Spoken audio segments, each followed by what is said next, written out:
जय हिंद दोस्तों। तो दोस्तों कैसे हैं आप सभी? उम्मीद करता हूं बहुत अच्छे होंगे। मैं वेद सिंह आपका स्वागत करता हूं उत्कर्ष क्लासेस में। तो दोस्तों जैसा कि आपने लास्ट सेशन में देखा भारत का संवैधानिक विकास, आपने देखा कि किस प्रकार से हम लोग लक्ष्मीकांत सीरीज को आगे बढ़ा रहे हैं। दोस्तों आपके इंडियन पॉलिटी के जो सेक्शन है हम उनको आगे लेकर चल रहे हैं और इसी क्रम में आपके सामने लगातार इस प्रकार के जो वीडियोस हैं वो आते रहेंगे। अगला जो क्रम होगा वो इसके आगे आएगा, उसके बाद अगला क्रम आएगा। तो ठीक इसी प्रकार से हम पूरी पॉलिटी को कवर करवाने का प्रयास करेंगे आपके इसी यूट्यूब चैनल पर, ताकि आपको इसका लाभ मिल सके आपके प्रीलिम्स में और आपके मेंस में, और अंततः आपके इंटरव्यू में भी इसका काफी योगदान रहता ही है इंडियन पॉलिटी का। तो ऐसे में ये दूसरा लेक्चर है आप लोगों का। दोस्तों पहले लेक्चर में आप लोगों ने भारत के संविधान का ऐतिहासिक विकास देखा था, यानी कि historical development of Indian constitution की बात की थी, जिसमें आप लोगों ने देखा था कि रूल ऑफ क्राउन के बारे में देखा आपने, रूल ऑफ कंपनी के बारे में देखा। पहले रूल ऑफ कंपनी की अगर बात करें तो 1773 से लेकर 1853 का चार्टर की बात करी आपने, उसके बाद 1857 की क्रांति हुई और उसके पश्चात आपने देखा कि 1858 में जो है गवर्नमेंट ऑफ इंडिया एक्ट आया 1858 का, और उसके बाद जो है रूल ऑफ क्राउन शुरू हो गया, जो आगे चलकर आप देखते हैं कि 1947 तक चलता रहा।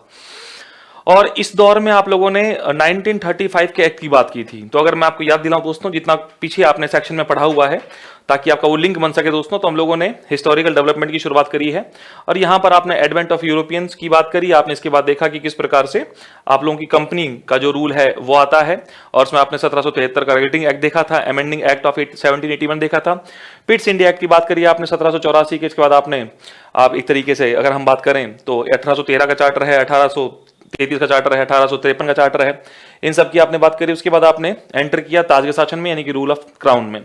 और रूल ऑफ क्राउन में दोस्तों आप लोगों ने 1858 का, या हम कहें act for the better government of India की बात करी। इसके बाद आपने काउंसिल एक्ट देखे दोस्तों, 1861 का काउंसिल एक्ट देखा आप लोगों ने, 1892 का काउंसिल एक्ट देखा, 1909 का काउंसिल एक्ट देखा, यानी कि भारत परिषद अधिनियम। और इनकी इच्छा, मतलब कहीं ना कहीं इनके आने का जो कारण था वो ये था कि भारतीयों को कहीं ना कहीं अब शासन में सहभागिता दी जानी थी, जो उनकी मांग के अनुरूप होनी थी। फिर आपने गवर्नमेंट ऑफ इंडिया एक्ट 1919 देखा दोस्तों, यानी कि भारत शासन अधिनियम 1919 की बात देखी, और अंत में आप लोगों ने भारत शासन अधिनियम 1935 तक देखा था। तो ये सब चीजें पिछले लेक्चर में आप लोगों की हो चुकी हैं। तो जो भी नया छात्र जुड़ता है उससे मैं अपेक्षा करता हूं कि एक बार वो जाके लास्ट लेक्चर जो है, प्रीवियस लेक्चर जो है, आपके लिए पूरी प्लेलिस्ट तैयार हो चुकी है, आप वहां देख लीजिए। यदि आपने देख लिया है तो आप यहां पर स्मूथली कंफर्टेबली आगे बढ़ जाएंगे। तो दोस्तों हम लोगों ने पिछले सेशन में 1935 तक बात कर ली थी, लक्ष्मीकांत का आपने एक चैप्टर कवर कर लिया था। अब दोस्तों अगर हम बात करें 1935 के भारत शासन अधिनियम की, तो इसमें आपने देखा था सबसे आखिरी जो पॉइंट था, जो मैंने आपको बताया होगा कि भारत शासन अधिनियम 1935 यानी कि गवर्नमेंट ऑफ इंडिया एक्ट 1935 के आधार पर ही आगे चलकर 1937 में चुनाव होते हैं। ये बात मैंने आपसे कही थी उस सेक्शन में। चुनाव होते हैं दोस्तों, और इन चुनावों में मैंने आपसे कहा था, इन चुनावों में 11 प्रांत यानी कि 11 प्रोविंसेस में से 6 प्रांतों में कांग्रेस को पूर्ण बहुमत की सरकार बनी, कांग्रेस की पूर्ण बहुमत की सरकार बनी। 3 प्रांतों में दोस्तों मिलीजुली सरकार बनी, सिंध में, असम में और पश्चिम उत्तर प्रांत में। और दोस्तों 2 प्रांत ऐसे थे जिनमें कांग्रेस की सरकार नहीं बनी, और ये 2 प्रांत कौन कौन से थे? तो ये 2 प्रांत थे बंगाल और पंजाब। दोस्तों बंगाल और पंजाब में कांग्रेस की सरकार नहीं बनी, बाकी 6 में तो पूर्ण बहुमत से बनी, मैंने कहा आप लोगों से, जिसमें आप लोगों के मद्रास है, बंबई है, बिहार है, उड़ीसा है, संयुक्त प्रांत है, मध्य प्रांत है। तो दोस्तों ये 6 प्रांत ऐसे हैं जिनमें कांग्रेस की पूर्ण बहुमत से सरकार बनी। 3 प्रांतों में मैंने कहा मिलीजुली सरकार बनी, जिसमें मैंने आप लोगों से कहा सिंध में बनी, असम में बनी, पश्चिम उत्तर प्रांत जो है उसमें बनी। और इसके अलावा दोस्तों 2 ऐसे प्रांत थे जो आप जानते हैं पंजाब और बंगाल के रूप में, इसमें कांग्रेस की सरकार नहीं बनी। पंजाब में बनी थी यूनियनिस्ट पार्टी की सरकार, और बंगाल में दोस्तों बनी थी कृषक प्रजा पार्टी की सरकार। तो मतलब कहने का दोस्तों मेजॉरिटी में कांग्रेस थी, क्योंकि अल्टीमेटली आप जानते हैं कि भारत का एक तरीके से रिप्रेजेंटेशन देखा जाए तो वो कांग्रेस के द्वारा किया जा रहा था। तो उस दौरान भारत ही कांग्रेस और कांग्रेस ही भारत हुआ करता था। तो यहां पर दोस्तों खुशी थी, भारतीयों में बहुत बड़ी एक लहर थी कि हम जीत गए हैं हम, और यहां पर अब एक तरीके से पूर्ण स्वायत्त सरकार हमको मिल चुकी है ना, फुल ऑटोनॉमी मिल चुकी है प्रांत के लेवल पर, प्रांतीय स्तर पर प्रांतीय स्वायत्तता की प्राप्ति हो चुकी है। 1937 में चारों ढोल नगाड़े बज रहे हैं, हमारी सरकार आ चुकी है अंग्रेजों के अधीन रहते हुए। लेकिन दोस्तों ये जो खुशी थी ये केवल 2 ही साल की थी। मतलब ये जो प्रांतीय स्वायत्तता की आप बात देख रहे हैं, प्रोविंशियल ऑटोनॉमी की जो बात देख रहे हैं, ये केवल 2 ही साल चल पाई थी, क्योंकि आगे चलकर दोस्तों 1939 में सेकेंड वर्ल्ड वॉर की शुरुआत हो गई थी। समझना इस बात को, 1939 दोस्तों देखिए, जब कोई चीज आप पढ़ते हैं ना तो उस चीज के साथ में जरूरी यह है कि आप उस समय की परिस्थितियों को भी देखें, क्योंकि बिना कंडीशंस के यदि आप किसी चीज को देख रहे हैं तो वो मात्र एक फैक्चुअल डाटा है, उसका आपके एग्जाम में कोई भी यूज नहीं होगा। जब हम बात करते हैं खासतौर पर यूपीएससी या बीपीएससी या फिर यूपीपीसीएस, पीसीएस जैसे एग्जाम की दोस्तों, तो वहां पर आपको जो कॉन्टेक्स्ट है, जो परिस्थितियां थी, उन सब के बारे में पता होना चाहिए, ताकि आप आसानी से चीजों को मेंस में लिख सकें, है ना। फैक्चुअल डाटा ही नहीं बनाना है केवल उसको। ठीक इसी प्रकार से आप जब इतिहास पढ़ते हैं तो उसमें ये थोड़ी कि केवल आप वो फैक्ट रट लेंगे तो काम हो जाएगा, उसके आसपास जो परिस्थितियां थी उसके बारे में तो आप जानेंगे ही जानेंगे। तो ठीक इसी प्रकार हर विषय का नेचर ऐसा है कि केवल उस फैक्चुअल डाटा तक सीमित नहीं रहना है, आपको उस पूरे कॉन्टेक्स्ट के बारे में पता होना चाहिए कि उस समय पूरी दुनिया में, खासतौर पर देश में क्या चल रहा था, क्या परिस्थितियां थी। क्योंकि अल्टीमेटली हम जो है वो किसी ऐसे परिवेश में नहीं है जो बिल्कुल वैक्यूम में है, हमारे आसपास भी परिवेश है, वातावरण है ना। भारत से बाहर भी आप जाएंगे तो पूरा एक विश्व है दोस्तों। तो उसमें विश्व में घटित होने वाली जो भी कंडीशंस हैं, जो भी घटनाएं हैं, वो भी भारत को प्रभावित करती हैं। भारत में घटित होने वाली जो घटनाएं हैं वो भी दुनिया पर प्रभाव डालती हैं। तो ठीक इसी प्रकार से आपको दोनों चीजों के बारे में पता होना चाहिए। तो भारत की आंतरिक परिस्थितियां भी हैं, बाहर की परिस्थितियां भी हैं, है ना। तो ये सब चीजें आपको पता होनी चाहिए। जब आप आईआर पढ़ेंगे तो वहां पर आप देखेंगे इस बात को कि जो फॉरेन पॉलिसी है, उस फॉरेन पॉलिसी में इन्हीं सब चीजों का महत्व होता है कि भारत की जो घरेलू परिस्थितियां हैं और जो बाहरी परिस्थितियां हैं, साथ में क्षेत्रीय परिस्थितियां जो होंगी, रीजनल जो कंडीशंस हैं, इन सब के बारे में यदि आपको पता है तो आप एक सटीक अच्छी तरीके से उस चीज का मूल्यांकन कर पाएंगे, और ये जरूरी भी है आपके लिए। तो मैंने आपसे कहा दोस्तों कि 1937 में चुनाव हुए और भाई हमारी सरकार बनी, कांग्रेस की सरकार बनी। 11 प्रांतों में से 6 प्रांतों में पूर्ण बहुमत से, 3 प्रांतों में मिलीजुली सरकार बनी, और कहीं ना कहीं 2 प्रांत ऐसे थे जिनमें सरकार नहीं बनी, पंजाब और बंगाल। अब कई बार आपसे पेपर पूछ लेता है प्रीलिम्स में कि 1937 में होने वाले चुनावों में मद्रास में कांग्रेस की सरकार बनी थी, एक स्टेटमेंट दे दिया आप लोगों को, तो इतनी समझ आपके पास होनी चाहिए कि हाँ साहब मद्रास में बनी थी। लेकिन अगर कह दिया कि बंगाल में बनी थी तो वो कथन गलत हो जाएगा, क्योंकि वहां तो कृषक प्रजा पार्टी की सरकार बनी थी दोस्तों। चलिए, अब ये दोस्तों हमको पूर्ण एक तरीके से स्वायत्ता की बात हो गई, प्रांतीय स्वायत्ता मिल गई हम लोगों को, प्रांतों में हमारी सरकार बनने लगी और हमारे भाई अनुसार काम होने लगा। लेकिन दोस्तों ये खुशी मैंने आपसे कहा कि केवल 2 ही साल रह पाई थी, क्योंकि 1939 में 1939 में सेकेंड वर्ल्ड वॉर की शुरुआत हो चुकी थी। सेकेंड वर्ल्ड वॉर, द्वितीय विश्व युद्ध की शुरुआत हो चुकी थी। आपको पता होना चाहिए फर्स्ट वर्ल्ड वॉर जो हुआ था दोस्तों वो कब हुआ था, तो वो हुआ था 1914 यानी कि 1914 में, और सेकेंड वर्ल्ड वॉर दोस्तों शुरू हुआ था 1939 यानी कि 1939 में। और जैसे ही दोस्तों सेकेंड वर्ल्ड वॉर की शुरुआत होती है, अंग्रेज क्या करते हैं, अंग्रेज भारतीयों का भी इस युद्ध में नाम घोषित कर देते हैं कि भारत भी इस युद्ध में हमारे साथ है। बिना कांग्रेस की सलाह किए, बिना कांग्रेस से राय लिए या उसकी सलाह के नाम घोषित कर दिया कि भारत भी इस द्वितीय विश्व युद्ध में, सेकेंड वर्ल्ड वॉर में हमारे साथ है दोस्तों। अब कांग्रेसी भारतीय इससे बहुत परेशान हुए, बहुत दुखी हुए, बोले कि ये कैसे हो गया भाई, ना आपने हमसे परमिशन ली, ना आपने हमसे सलाह करी, आपने हमसे बिना पूछे कैसे हमारा नाम धकेल दिया सेकेंड वर्ल्ड वॉर में, हम आपके साथ नहीं है। और इसी बात का विरोध करते हुए कि आपने हमारी इजाजत के बिना भारत का नाम कैसे सेकेंड वर्ल्ड वॉर में धकेला, इसी बात का दोस्तों विरोध करते हुए जितने भी कांग्रेसी थे, इन सब ने क्या किया, इन सब ने एक साथ सभी प्रांतों से सामूहिक त्याग पत्र दे दिया। क्या दे दिया, सामूहिक त्याग पत्र सॉरी, सामूहिक त्याग पत्र यानी कि कलेक्टिव रेजिग्नेशन दे दिया। किस बात का विरोध करते हुए कि अंग्रेजों ने सेकेंड वर्ल्ड वॉर पे बिना भारत की सहमति के उसका नाम सेकेंड वर्ल्ड वॉर में डिक्लेयर कर दिया। इसी बात का विरोध करते हुए जितने भी कांग्रेसी थे प्रांतों में, आप देख रहे हैं कि प्रांतों में थे ही, सरकार भी थी, कहीं ना कहीं गठबंधन में भी थे ही, तो वहां पर क्या किया, इन्होंने एक साथ सामूहिक त्यागपत्र दे दिया यानी कि कलेक्टिव रेजिग्नेशन दे दिया। और इसी बात को भारत की एक दूसरी बड़ी पार्टी जिसका नाम था मुस्लिम लीग, जिस दिन कांग्रेस ने सामूहिक त्यागपत्र दिया दोस्तों, उसी दिन को भारत में दूसरी बड़ी पार्टी थी दोस्तों, उसका नाम था मुस्लिम लीग। इस मुस्लिम लीग ने इस दिन को मनाया मुक्ति दिवस के रूप में। कैसे मनाया, मुक्ति दिवस के रूप में, कि आज भारत की कांग्रेस से मुक्ति हो गई। आजकल भी आप देखते हैं ना, कांग्रेस मुक्त होना चाहिए, वो सब चीजें, तो आज तो खैर हो ना हो, लेकिन तब तो मुक्त हो ही गया था। आप देखिए मामला कि 1939 में सेकेंड वर्ल्ड वॉर की दौरान कांग्रेस के सभी जितने भी रिप्रेजेंटेटिव्स थे उन्होंने इस्तीफा दे दिया, और इसी बात को मुस्लिम लीग ने क्या किया, मुक्ति दिवस के रूप में मनाया। तो कई बार पूछ लेता आप लोगों से कि मुक्ति दिवस निम्नलिखित में से किसके द्वारा मनाया गया था, तो ये नहीं करना कि मुक्ति दिवस जो है कांग्रेस के द्वारा मनाया गया था, नहीं, ये कांग्रेस द्वारा दिए गए सामूहिक त्यागपत्र के उपलक्ष्य में मनाया गया था मुस्लिम लीग के द्वारा। और दिन था ये 22 दिसंबर दोस्तों। दिन कौन सा था, तो ये 22 ऑफ दिसंबर 1939, 22 ऑफ दिसंबर 1939 का दिन था। और इस दिन ही क्या कर दिया गया, त्यागपत्र दे दिया कांग्रेस ने, और यहां पर मुस्लिम लीग ने इसकी घोषणा कर दी कि मुक्ति दिवस है ये, ये क्या है? ये मुक्ति दिवस है दोस्तों। क्योंकि आपको पता है कि इस समय तक आते आते अब कांग्रेस और आइडियोलॉजी कहीं ना कहीं मुस्लिम लीग की अलग हो चुकी थी। वहां पर सेपरेट नेशन की बात कहीं ना कहीं आना शुरू हो चुकी थी, तो अलगाव की बात पहले से चल रही थी। तो इस तरीके से आपने देखा कि जैसे ही कांग्रेस ने त्यागपत्र दिया सामूहिक तौर पर, वैसे ही दोस्तों मुस्लिम लीग क्या किया? मुस्लिम लीग ने उस दिन को मनाया मुक्ति दिवस के रूप में। स्पष्ट हो गया।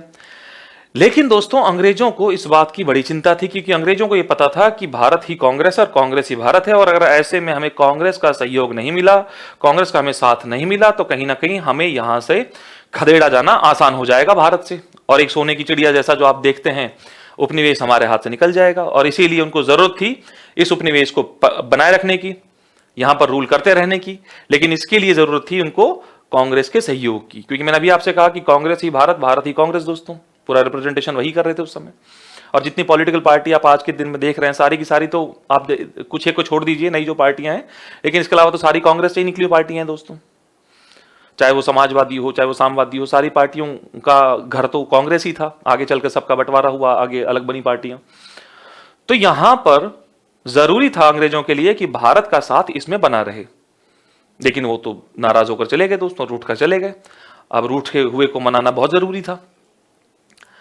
अच्छा, यहां पर मनाना इसलिए भी जरूरी था क्योंकि मैंने अभी आपसे कहा कि अगर भारत इसमें सहयोग नहीं देगा तो कहीं ना कहीं आप देखिए सेकेंड वर्ल्ड वॉर के दौरान जो पार्टियां थी जो लड़ रहे थे दोस्तों, सेकेंड वर्ल्ड वॉर में एक साइड कौन था? एक साइड था आप लोगों का इटली था, एक साइड दोस्तों इटली था, एक साइड था जर्मनी, सारी फांसी ताकतें दोस्तों, और एक तरफ था आपका जापान। जबकि दूसरी तरफ अगर हम बात करें तो ये जो पूंजीवादी उदारवादी देश थे, जैसे आप देखते हैं इंग्लैंड था दोस्तों, इसके अलावा फ्रांस था, इसके अलावा यूएसए भी आ ही गया था बाद में, चूंकि जापान ने आगे चलकर पर्ल हार्बर पर हमला किया तो यूएसए भी फिर युद्ध में कूद ही गया था।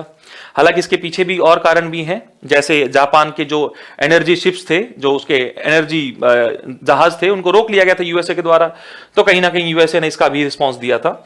और दोस्तों मजे की बात यह है कि वो देश यूएसएसआर जो इन सब का विरोधी था, धुर विरोधी था विचारधाराओं के रूप में, जिसको आप कोल्ड वॉर के रूप में देखेंगे आईआर में, वो भी इसी खेमे में था। अब यहां चौंकने वाली बात नहीं, क्योंकि इसको मैं आपको आगे चलकर आईआर में और स्पष्ट करूंगा कि क्यों यूएसएसआर इसके साथ था, है ना। क्योंकि ये अपने आप में देखने में बड़ा अचंभित लग रहा होगा कि सर मतलब यूएसए और यूएसएसआर, सर कोल्ड वॉर तो इन्हीं के बीच में चला सर, सेकेंड वर्ल्ड वॉर के बाद में और 1991 तक, और आप कह रहे हैं कि ये तो बिल्कुल था, यूएसआर सोवियत तक इन्हीं के साथ में था दोस्तों।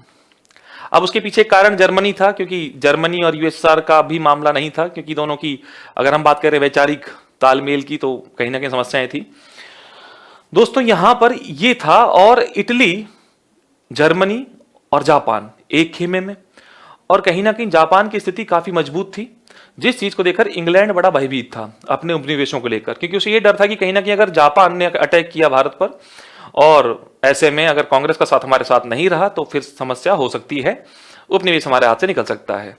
तो उन्होंने समझाया गांधी बाबा को, कांग्रेस को समझाया कि भाई आप साथ दीजिए, देखिए आप लोग मांग कर रहे हैं लोकतंत्र की, आप कई वर्षों से मांग कर रहे हैं लोकतंत्र की कि लोगों का शासन होना चाहिए, और आप देखिए हम सभी क्या हैं, देखिए हम सब लोकतंत्र, ये क्या है, ये लोकतंत्र बनाम तानाशाही है, ये लोकतंत्र बनाम फांसीवाद है।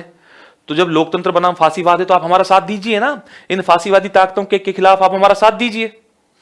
और इसी क्रम में दोस्तों सबसे पहली बार कांग्रेस को मनाने के लिए जो भेजा गया वो था अगस्त प्रस्ताव। क्या था? वो था दोस्तों अगस्त प्रस्ताव, अगस्त प्रस्ताव या फिर अगस्त रेजोल्यूशन। अगस्त रेजोल्यूशन जो था दोस्तों ये आया था 8 अगस्त को, लॉर्ड लिनलिथगो जो कि उस समय भारत के वायसराय थे, उनकी अध्यक्षता में। उन्होंने यही बात कही कि भाई आप हमारा साथ दीजिए, देखिए आप कहते हैं कि लोकतंत्र चाहिए आपको, लोकतंत्र की मांग करते हैं आप लोग, तो लोकतांत्रिक शक्तियों का साथ दीजिए ना, आप उनका साथ क्यों नहीं दे रहे हैं? आपको तो साथ देना चाहिए, कम से कम विचारधारा के रूप में साथ दे दीजिए आप हमारा। और आप जो चाहते हैं ना, आप जो मांग करते हैं औपनिवेशिक स्वराज की, है ना, कि संविधान बनाया जाएगा भारतीयों का, तो हम सब पूरा करेंगे, हम सब करेंगे, आप निश्चिंत रहें, बिल्कुल आपको हम डोमिनेट स्टेटस देंगे युद्ध खत्म होने के बाद, आप साथ तो दीजिए हमारा। लेकिन दोस्तों कांग्रेस ने इसकी बात नहीं मानी, कांग्रेस ने इसकी बात नहीं मानी, और कांग्रेस ने अपने आप को इस सेकेंड वर्ल्ड वॉर से दूर दिखाने के लिए और इस अगस्त प्रस्ताव का विरोध करने के लिए क्या कर दिया? व्यक्तिगत सत्याग्रह की शुरुआत कर दी। उसने क्या कर दिया? व्यक्तिगत सत्याग्रह की शुरुआत कर दी। व्यक्तिगत सत्याग्रह की शुरुआत कर दी कहां से? महाराष्ट्र के पवनार आश्रम से। और क्यों किया गया तो मैंने बता दिया आप लोगों को कि सेकंड वर्ल्ड वॉर से दूरी दिखाने के लिए और इसका विरोध करने के लिए किया गया। व्यक्तिगत सत्याग्रह की शुरुआत की गई। ये शुरुआत की गई दोस्तों कहां से? महाराष्ट्र के पवनार आश्रम से दोस्तों शुरुआत करी गई 17 अक्टूबर 1940 को। 17 अक्टूबर 1940 को इसकी शुरुआत हुई थी। ठीक है साहब, ये मामला भी बन गया। तो कुल मिला के विरोध हो गया। वहीं पर मुस्लिम लीग ने पूछा कि भाई, मुस्लिम लीग से पूछा अगस्त प्रस्ताव, ये लिंगो ने जो कि वायसराय थे कि भाई आप साथ दे दीजिए, कांग्रेस तो साथ नहीं दे रही है। उन्होंने कहा पाकिस्तान, बोले पाकिस्तान की बात मत करो, तुम हमारे साथ में साथ देना है तो दो। बोले ठीक है, हम भी नहीं देंगे। तो कहीं ना कहीं दोस्तों अगस्त प्रस्ताव विफल रहा। यहां पर कांग्रेस ने सहयोग नहीं किया और ना ही वहां पर चलकर मुस्लिम लीग ने इसकी बात कही। तो दोस्तों यहां पर ये एक सिनेरियो देखा आप लोगों ने। लेकिन मैंने आपसे कहा कि अंग्रेजों को भारतीयों की सख्त जरूरत है इस समय, क्योंकि मैंने कहा कांग्रेस ही भारत, भारत ही कांग्रेस। और इसी क्रम में आगे चलकर फिर भेजा गया दोस्तों 1942 में, 1942 में फिर भेजा गया क्रिप्स मिशन। कौन सा मिशन दोस्तों? तो ये आया था क्रिप्स मिशन। तो पहले अगस्त प्रस्ताव आया और अगस्त प्रस्ताव का विरोध किया, मैंने आपको बताया कैसे। तो आपका व्यक्तिगत सत्याग्रह चला दिया गया। और व्यक्तिगत सत्याग्रह मैंने कहा महाराष्ट्र के पवनार आश्रम से शुरू किया गया था 17 अक्टूबर 1940 को। इसके जो प्रथम सत्याग्रही थे वो थे विनोबा भावे, और जो उसके बाद थे वो जवाहरलाल नेहरू से। कभी कभी पूछ लेता है छोटे मोटे एग्जाम में। तो पहले जो सत्याग्रही थे वो विनोबा भावे साहब थे। अच्छा, इसी को दिल्ली चलो आंदोलन के नाम से भी जाना जाता है। व्यक्तिगत सत्याग्रह को ही दोस्तों, व्यक्तिगत सत्याग्रह को ही मैंने कहा दिल्ली चलो आंदोलन के नाम से भी, दिल्ली चलो मूवमेंट या दिल्ली चलो आंदोलन के नाम से भी जाना जाता है। तो कंफ्यूज नहीं होना है कभी ये समस्या आ जाए आपके सामने। तो व्यक्तिगत सत्याग्रह को ही दिल्ली चलो आंदोलन के नाम से भी जाना जाता है। तो ये बात होगी दोस्तों। इसके बाद मैंने आपसे कहा 1942 में आया क्रिप्स मिशन। क्रिप्स मिशन जो स्टैफर्ड क्रिप्स साहब थे ये आए मनाने के लिए। इन्होंने बात करी कांग्रेस से, नेहरू से, गांधी बाबा से बात करी इन्होंने कहा कि देखो बाबा आप निश्चिंत रहिए, देखिए आपकी जो मांग है, संविधान बनाने की जो मांग है, ये बिल्कुल पूरी की जाएगी। दोस्तों अंग्रेजों द्वारा संविधान सभा बनाने की मांग को पहली बार क्रिप्स मिशन में दर्शाया गया और इसमें कहा गया कि जैसे ही सेकेंड वर्ल्ड वॉर खत्म होगा हम आपके लिए संविधान सभा बनाकर देंगे, बिल्कुल बनाकर देंगे। गांधी बाबा ने कहा कि भैया ऐसा है, अगर तुम्हें कुछ देना ही है और तुम ये देने लेने की बात मत करो, क्योंकि तुमने पहले भी बहुत सारे वादे किए थे। 1917 में तुमने कहा था कि हम तो भारत में उत्तरदायी शासन दे देंगे, तुमने काय का उत्तरदायी शासन दिया? आपने देखा ही था दोस्तों 1919 का जो भारत शासन अधिनियम आया था 1919 का, उसमें कैसे प्रावधान थे। उसमें प्रांतों में द्वैत शासन की शुरुआत कर दी गई थी, प्रोविंसेस में एक तरीके से डायरकी की शुरुआत कर दी गई थी। और वहीं पर आगे चलकर आप देखते हैं कि 1919 में ही जलियांवाला बाग कांड कर दिया गया था। तो ऐसे में कहीं ना कहीं हम उनके रूबरू, हम उनसे बहुत परिचित थे, उनकी जो एक तरीके से बातें थी उनसे हम परिचित थे। और यही कारण था कि अब यहाँ पर जब क्रिप्स कह रहे हैं कि हम आपको जो है दे देंगे, संविधान सभा बनाएगी, भाई भारतीयों द्वारा संविधान सभा बनाई जाएगी, तो इसकी बात पर गांधी ने कहा कि भैया ऐसा है, तुम वादे वादे मत करो, तुम्हें अगर कुछ देना ही है तो अभी दे दो, तुम्हें अगर कुछ देना ही है तो अभी क्यों नहीं दे देते? तुम क्यों आगे की बात भाई कर रहे हो? तुम जो बात कर रहे हो ये तो एक तरीके से क्या है, ये तो एक तरीके से पोस्ट डेटेड चेक है। क्या है दोस्तों? ये तो पोस्ट डेटेड चेक है। देखिए पोस्ट डेटेड चेक का मतलब क्या है? जो आगे की तिथि का चेक है, आगे की तिथि का। तो गांधी बाबा ने कहा कि अगर आपको कुछ देना ही है तो अभी दीजिए ना, क्यों आप आगे की बात कर रहे हैं? आप हमसे, आप अभी कीजिए जो करना है। और इसलिए गांधी ने क्या कहा? गांधी ने दोस्तों क्रिप्स मिशन को कहा पोस्ट डेटेड चेक या फिर उत्तर तिथि चेक है ये तो, क्योंकि आगे की तिथि की बात कर रहे हैं आप। अगर आपको सही में कुछ देना है तो अभी दे दीजिए आप। क्रिप्स ने कहा नहीं नहीं, ये तो आपको आगे ही मिलेगा, वर्ल्ड वॉर खत्म होने के बाद आप सहयोग कर दीजिए, फिर आपको आगे दे देंगे हम लोग।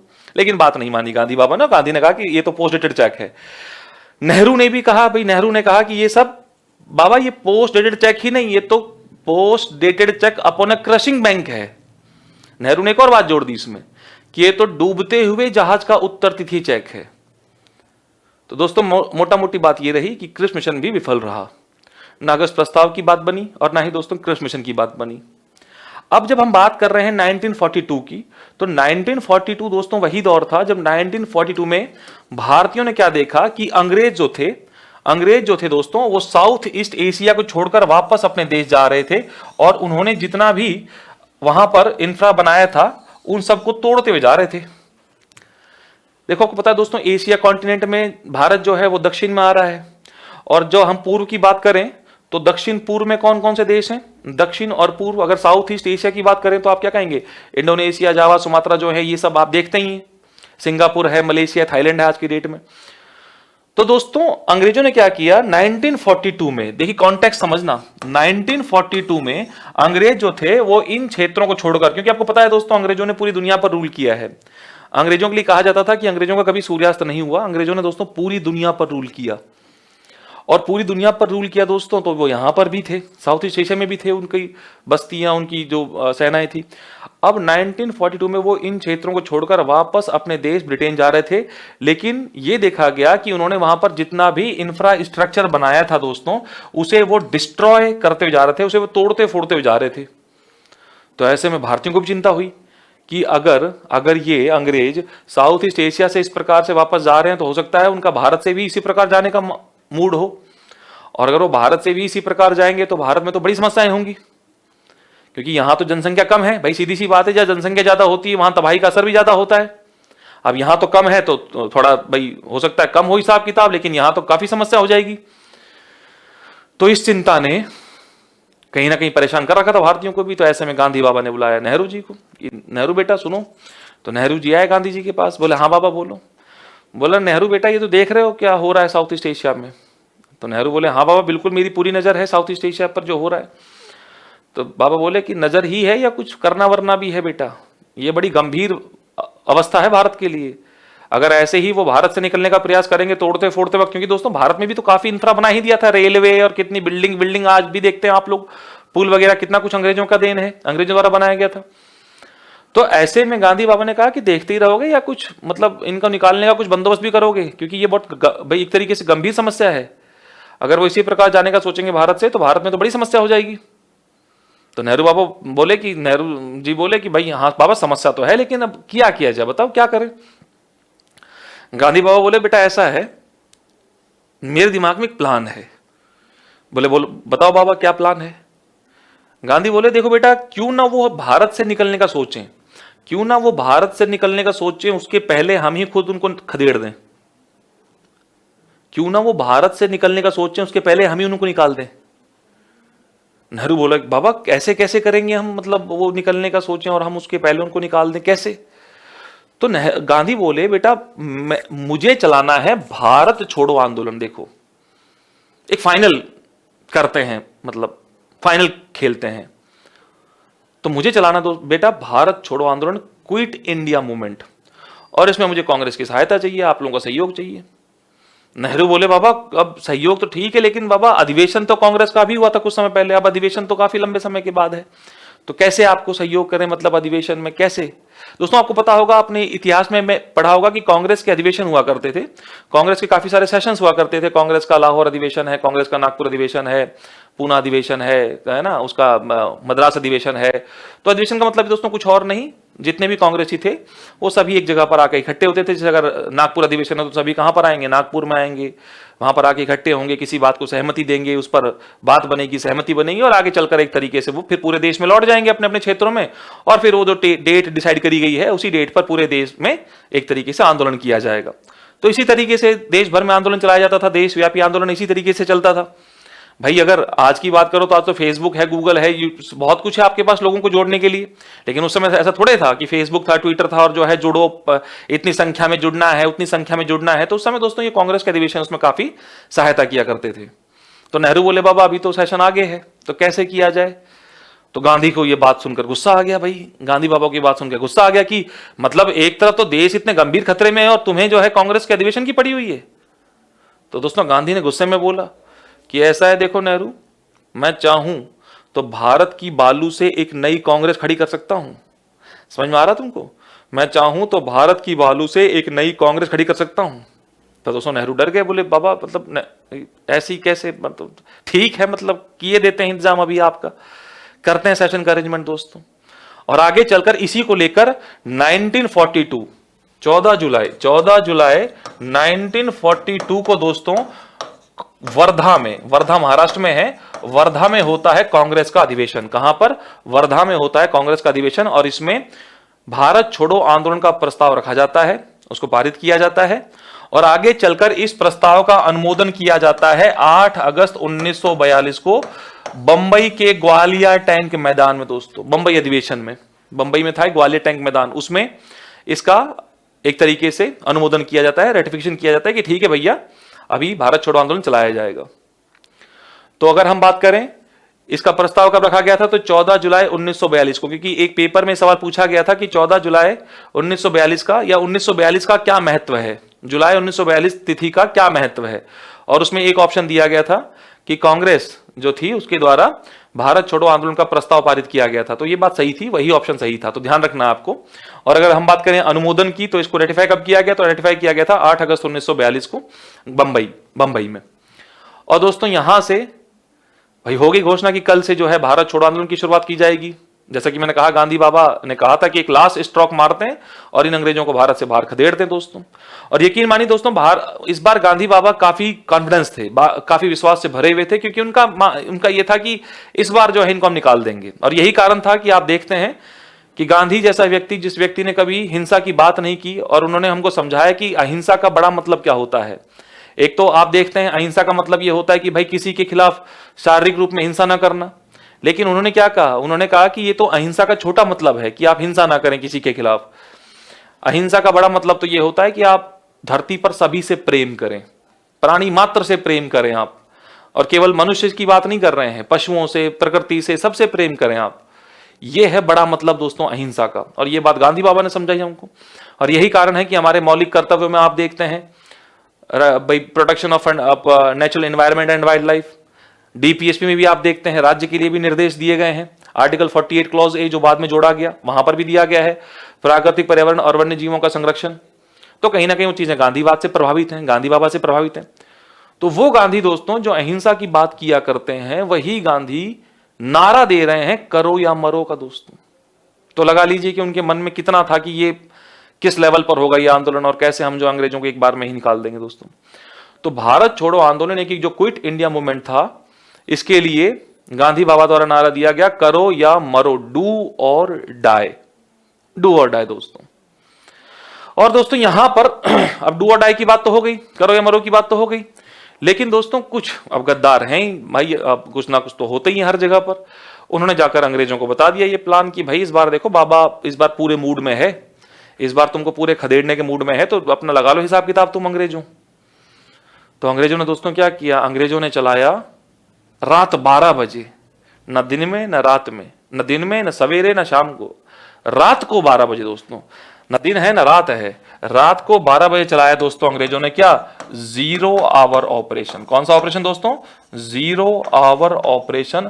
और जितने भी बड़े कांग्रेसी नेता थे, और दोस्तों जितने भी बड़े कांग्रेसी नेता थे, इन सबको अरेस्ट कर लिया गया, इन सबको दोस्तों अरेस्ट कर लिया गया, इंक्लूडिंग महात्मा गांधी सहित सबको अरेस्ट कर लिया गया दोस्तों।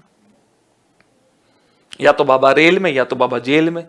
तो दोस्तों बाबा रेल में न जाकर बाबा जेल में पहुंच गया दोस्तों, तो दिक्कत यहां हो गई। अब अगले दिन आंदोलन शुरू तो हुआ, लेकिन था कैसा, नेतृत्व विहीन, लीडरशिप लेस। भाई नेतृत्व विहीन आंदोलन का कहीं ना कहीं ये मान लीजिए कि जो मांग है एक दिशा में, नेता का काम क्या होता है, अगर हम बात करें नेतृत्व विहीन आंदोलन की, तो नेता की एक तरीके से भूमिका क्या होती है आंदोलन में, तो पता होना चाहिए आप लोगों को। भाई नेता जो है वो किसी आंदोलन को एक दिशा में रखता है, जिस दिशा के लिए वो आंदोलन किया गया है, जो उद्देश्य प्राप्त करने के लिए कोई आंदोलन शुरू किया गया है, उस दिशा में रखता है नेता उसको। क्योंकि आपको पता है दोस्तों कि एक आंदोलन में कोई एक वर्ग तो होता नहीं है। अगर बात करें राष्ट्रीय आंदोलन में, तो क्या एक ही वर्ग था उसमें, क्या केवल पुरुष थे, नहीं महिलाएं भी थी, क्या केवल वकील थे, नहीं उसमें शिक्षक भी थे, क्या केवल छात्र थे, नहीं उसमें बूढ़े भी थे। तो सभी की मांग अपनी अपनी अलग होती है भाई, वकील की अलग मांग है, शिक्षक की अलग मांग है, डॉक्टर की अलग मांग है, महिलाओं की अलग है, बच्चों की अलग है, सबकी अलग अलग मांग है। लेकिन उन सब की मांग को एक दिशा में रखने का काम कौन करता है, उन सब की मांग को एक दिशा में रखने का काम करता है नेता। अब जब नेता ही नहीं रहा दोस्तों आंदोलन का, तो फिर मांग बिखरनी ही थी, क्योंकि सबकी मांग तो अलग अलग होती है। अभी ठीक उसी प्रकार से है, ऐसे समझिए आप लोग दोस्तों कि एक नेता है और वो नेता ये कहता है कि भैया हमारे जिले में ये बहुत बड़ी मिठाई की दुकान है, समझना भी इस बात को आप लोग। एक नेता है और उसके कुछ फॉलोवर हैं, 1000-2000 फॉलोवर हैं उसके, और उसने कहा कि ये जो दुकान है मिठाई की, इस दुकान के मालिक ने अनावश्यक रूप से काफी महंगे रेट कर रखे हैं हर मिठाई के। जो काजू कतली बाहर मिलती है 800 रुपए केजी, उसे ये 2500 रुपए केजी बेच रहा है, 3000 रुपए केजी बेच रहा है। ये गलत है, ये अनैतिक है, ये गलत चीज है। तो ऐसे में इसको सबक सिखाया जाएगा, हम इसकी दुकान पर धावा बोलेंगे, हम इसकी दुकान को लूटेंगे और आप मेरा साथ दीजिएगा।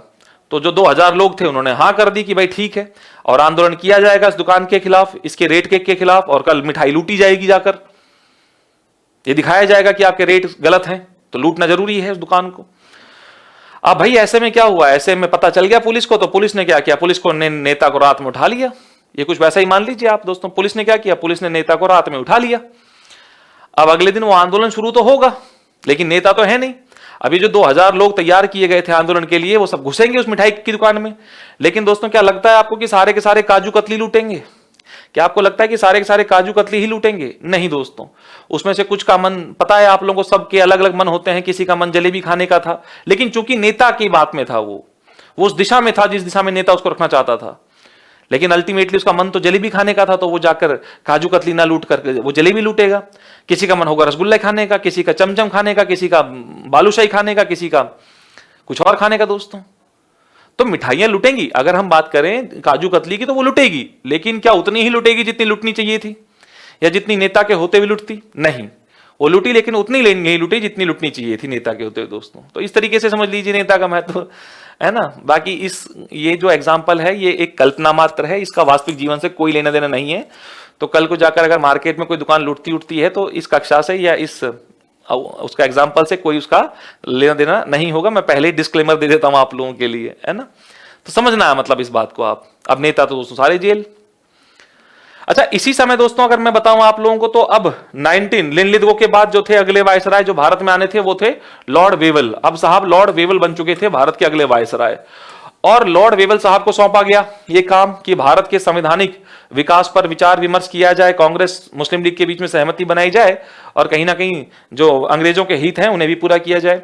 और इसी क्रम में दोस्तों अगला भारत का वायसराय आता है ब्रिटेन से, लॉर्ड वेवल। और दोस्तों लॉर्ड वेवल ने जून 1945 को एक प्लान पेश किया, जून 1945 को एक प्लान पेश किया, और इसी को कहा जाता है दोस्तों वेवल प्लान। इसी को आप लोग जानते हैं अंग्रेज उसमें ऐतिहासिक उसके रूप में, वेवल प्लान के रूप में, वेवल योजना के रूप में आप जानते हैं इस घटना को। वेवल प्लान प्रस्तुत किया गया वेवल के द्वारा, और इस प्लान में यह कहा गया कि देखो भाई, कांग्रेस को बैठाया गया एक साइड में, एक साइड बैठाया गया मुस्लिम लीग को, और कहा गया देखो भाई एक बात समझो आप लोग, सबसे पहली बात तो हम क्या करेंगे, हम आप सब में सहमति की बात करते हैं और उसी के अनुरूप हम काम करेंगे। आप सब में सहमति हो, चीजें अच्छी तरीके से स्मूथली आगे बढ़े, इसी पर हमारा काम करना है उद्देश्य। तो पहला काम तो यह होगा कि हम एक बार फिर से नई सरकार की गठन की बात करते हैं। नई सिरे से, एकदम नए सिरे से जो है केंद्र सरकार का गठन किया जाएगा, एकदम नए सिरे से सेंट्रल गवर्नमेंट का गठन किया जाएगा। पहली बात तो ये, जिसमें दोस्तों गवर्नर जनरल या अब तो वायसराय आना शुरू हो चुके हैं 1858 के बाद, तो ऐसे कंफ्यूज नहीं होना है, वो एक ही बात है। वायसराय बस पद नाम चेंज हुआ था, बाकी तो कंडीशन सेम ही थी।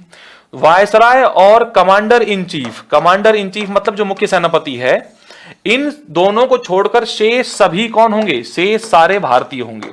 शेष सारे कौन होंगे दोस्तों, शेष सारे भारतीय होंगे। पहली बात तो ये।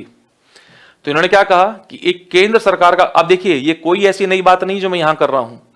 पिछले लेक्चर में मैंने आपको बताया था किस प्रकार से केंद्र सरकार निकल कर आती है और किस प्रकार से केंद्र की विधायिका है, किस प्रकार से प्रांतों की विधायिका है, उन पर हमने लास्ट लेक्चर में विचार विमर्श कर लिया था। मैं आपको याद दिला दूं, एक वायसराय होता है और उसकी एक कार्यकारी परिषद होती है, पता है ना आप लोगों को, वायसराय और उसकी एग्जीक्यूटिव काउंसिल दोस्तों, और यही क्या है, यही है केंद्र सरकार, यही है सेंट्रल गवर्नमेंट। उसी का आपने लगातार मॉडिफाइड रूप देखा, फिर आगे चलकर इसी में से आपने देखा कि किस प्रकार से एक विधायिका का गठन होता है जिसको आगे चलकर अधिकार मिलते हैं, दो सदनों की बन जाती है, वो सब आपने देखा पीछे। अब यहां दोस्तों अगर मैं आपसे बताऊं तो वेवल साहब ने कहा कि ऐसा है, नई केंद्र सरकार की बात की जाएगी, नई सेंट्रल गवर्नमेंट की बात की जाएगी, और इस गवर्नमेंट में वायसराय और मुख्य सेनापति को छोड़कर शेष सभी जो होंगे वो कौन होंगे, वो सारे भारतीय होंगे। पहली बात तो ये, खुश। दूसरी बात ये कि जितने भारतीय होंगे, जितने सरकार में भारतीय होंगे केंद्र सरकार में, उसमें जितने दोस्तों हिंदू होंगे, जितने हिंदू होंगे उतने ही मुस्लिम भी रखे जाएंगे, जितने हिंदू होंगे उतने ही मुस्लिम भी रखे जाएंगे।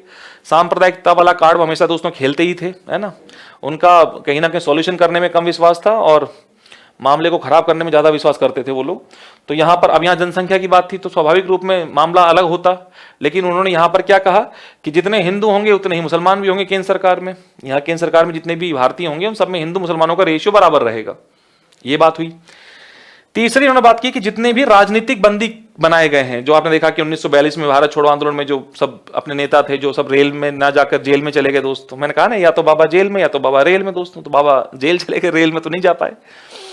तो दोस्तों यहां पर क्या हुआ, यहां पर तीसरी कंडीशन ये रखी वेवेल ने कि जितने भी राजनीतिक बंदी हैं, जो पॉलिटिकल प्रिजनर्स हैं, उनको भी रिहा किया जाएगा, उनको भी रिलीज किया जाएगा।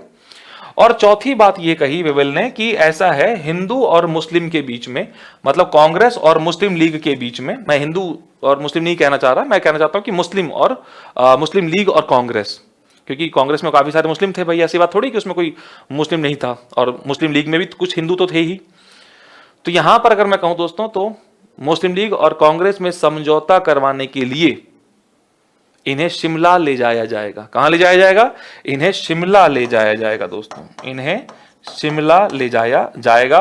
और जैसा कि वेवेल प्लान ने घोषणा करी, योजना बनाई, उसी के अनुरूप मुस्लिम लीग और कांग्रेस में समझौता करवाने के लिए कहां ले जाया गया, शिमला। और इसी को कहा जाता है शिमला समझौता। मैं 1980 के दशक की बात नहीं कर रहा हूं, मैं उस शिमला समझौते की बात नहीं कर रहा हूं। यदि आपके दिमाग में आ रहा है इंदिरा गांधी वाला, तो मैं उसकी बात नहीं कर रहा हूं। मैं यहां पर बात कर रहा हूं 1945 में होने वाले शिमला समझौते की।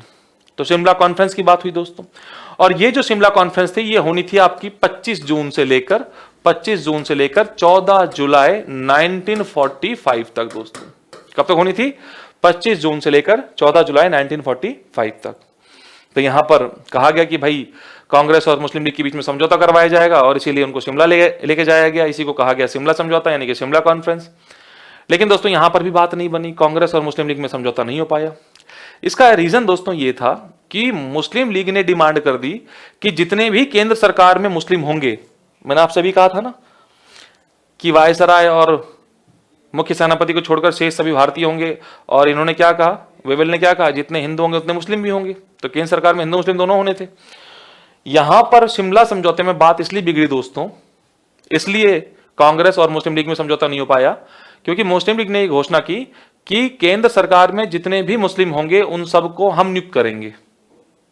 मतलब इट्स अ काइंड ऑफ ठेकेदारी, कि भारतीय मुसलमानों की ठेकेदारी हमने ले रखी है। तो दोस्तों ये बात तो अपने आप में गलत है। कांग्रेस ने इस बात का विरोध किया कि ये कौन सी बात होगी कि जितने मुस्लिम होंगे सब तुम नियुक्त करोगे, तुम भेजोगे। ये थोड़ी कि तुम ही सब मुसलमानों का एकदम ठेका लिए हुए हो, या वही सब आएगा जो आप चाहेंगे। मुसलमान हमारे यहां पर भी देश में बहुत मुसलमान है जो कांग्रेस के पक्ष में है। और दोस्तों इसी बात का विरोध करते हुए दोनों ने कहीं ना कहीं ये मामला भी फेल हो गया, शिमला समझौता भी कहीं ना कहीं विफल रहा। ठीक है साहब, ये मामला भी रहा। क्यों विरोध रहा मैंने बता दिया आप लोगों को, क्योंकि मुस्लिम लीग की मांग थी कि हम भेजेंगे मुसलमानों को, कांग्रेस ने इस बात को स्वीकार नहीं किया। और स्वाभाविक सी बात है कि आप क्यों स्वीकार करेंगे।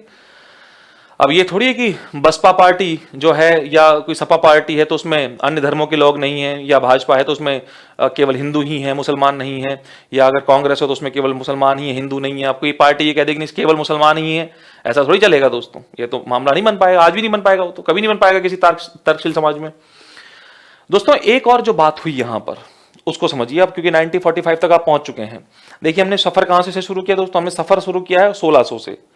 1600 में ईस्ट इंडिया कंपनी का गठन हुआ, उसके बाद 1773, फिर आगे फर्दर आपने क्रम देखा, और हम लोग 1945 तक पहुंच चुके हैं। मजे की बात यह है, ये आपका सेकंड लेक्चर है, ठीक है। तो दोस्तों 1945 में ही एक काम और क्या हुआ कि इंग्लैंड में चुनाव हुए, और इंग्लैंड में 1945 से पहले सरकार किसकी थी, तो वो सरकार थी एटली की। किसकी दोस्तों, वो सरकार थी चर्चिल की। 1945 में आ गए थे वहां पर क्लीमेंट एटली साहब। तो 1945 में दोस्तों सरकार किसकी आ गई थी, एटली की। जिसकी इसके पहले कौन थे, इसके पहले थे दोस्तों चर्चिल साहब थे, विंस्टन चर्चिल साहब थे इसके पहले वहां के पीएम। और तो वहां पर कंजर्वेटिव पार्टी की सरकार थी, और अब 1945 में जब चुनाव हुए तो वहां पर सरकार बनी क्लीमेंट एटली की, जो दोस्तों थोड़े से लेबर पार्टी के सदस्य थे, ये लेबर पार्टी के मेंबर थे। और दोस्तों वो थोड़ी सी उदारवादी पार्टी मानी जाती है। एक पार्टी रेडिकल है जो कंजर्वेटिव है, एक पार्टी लिबरल है, थोड़ी सी उदारवादी किस्म की है, वो लेबर पार्टी है। वो आ गई चुनाव में जीत कर सत्ता में।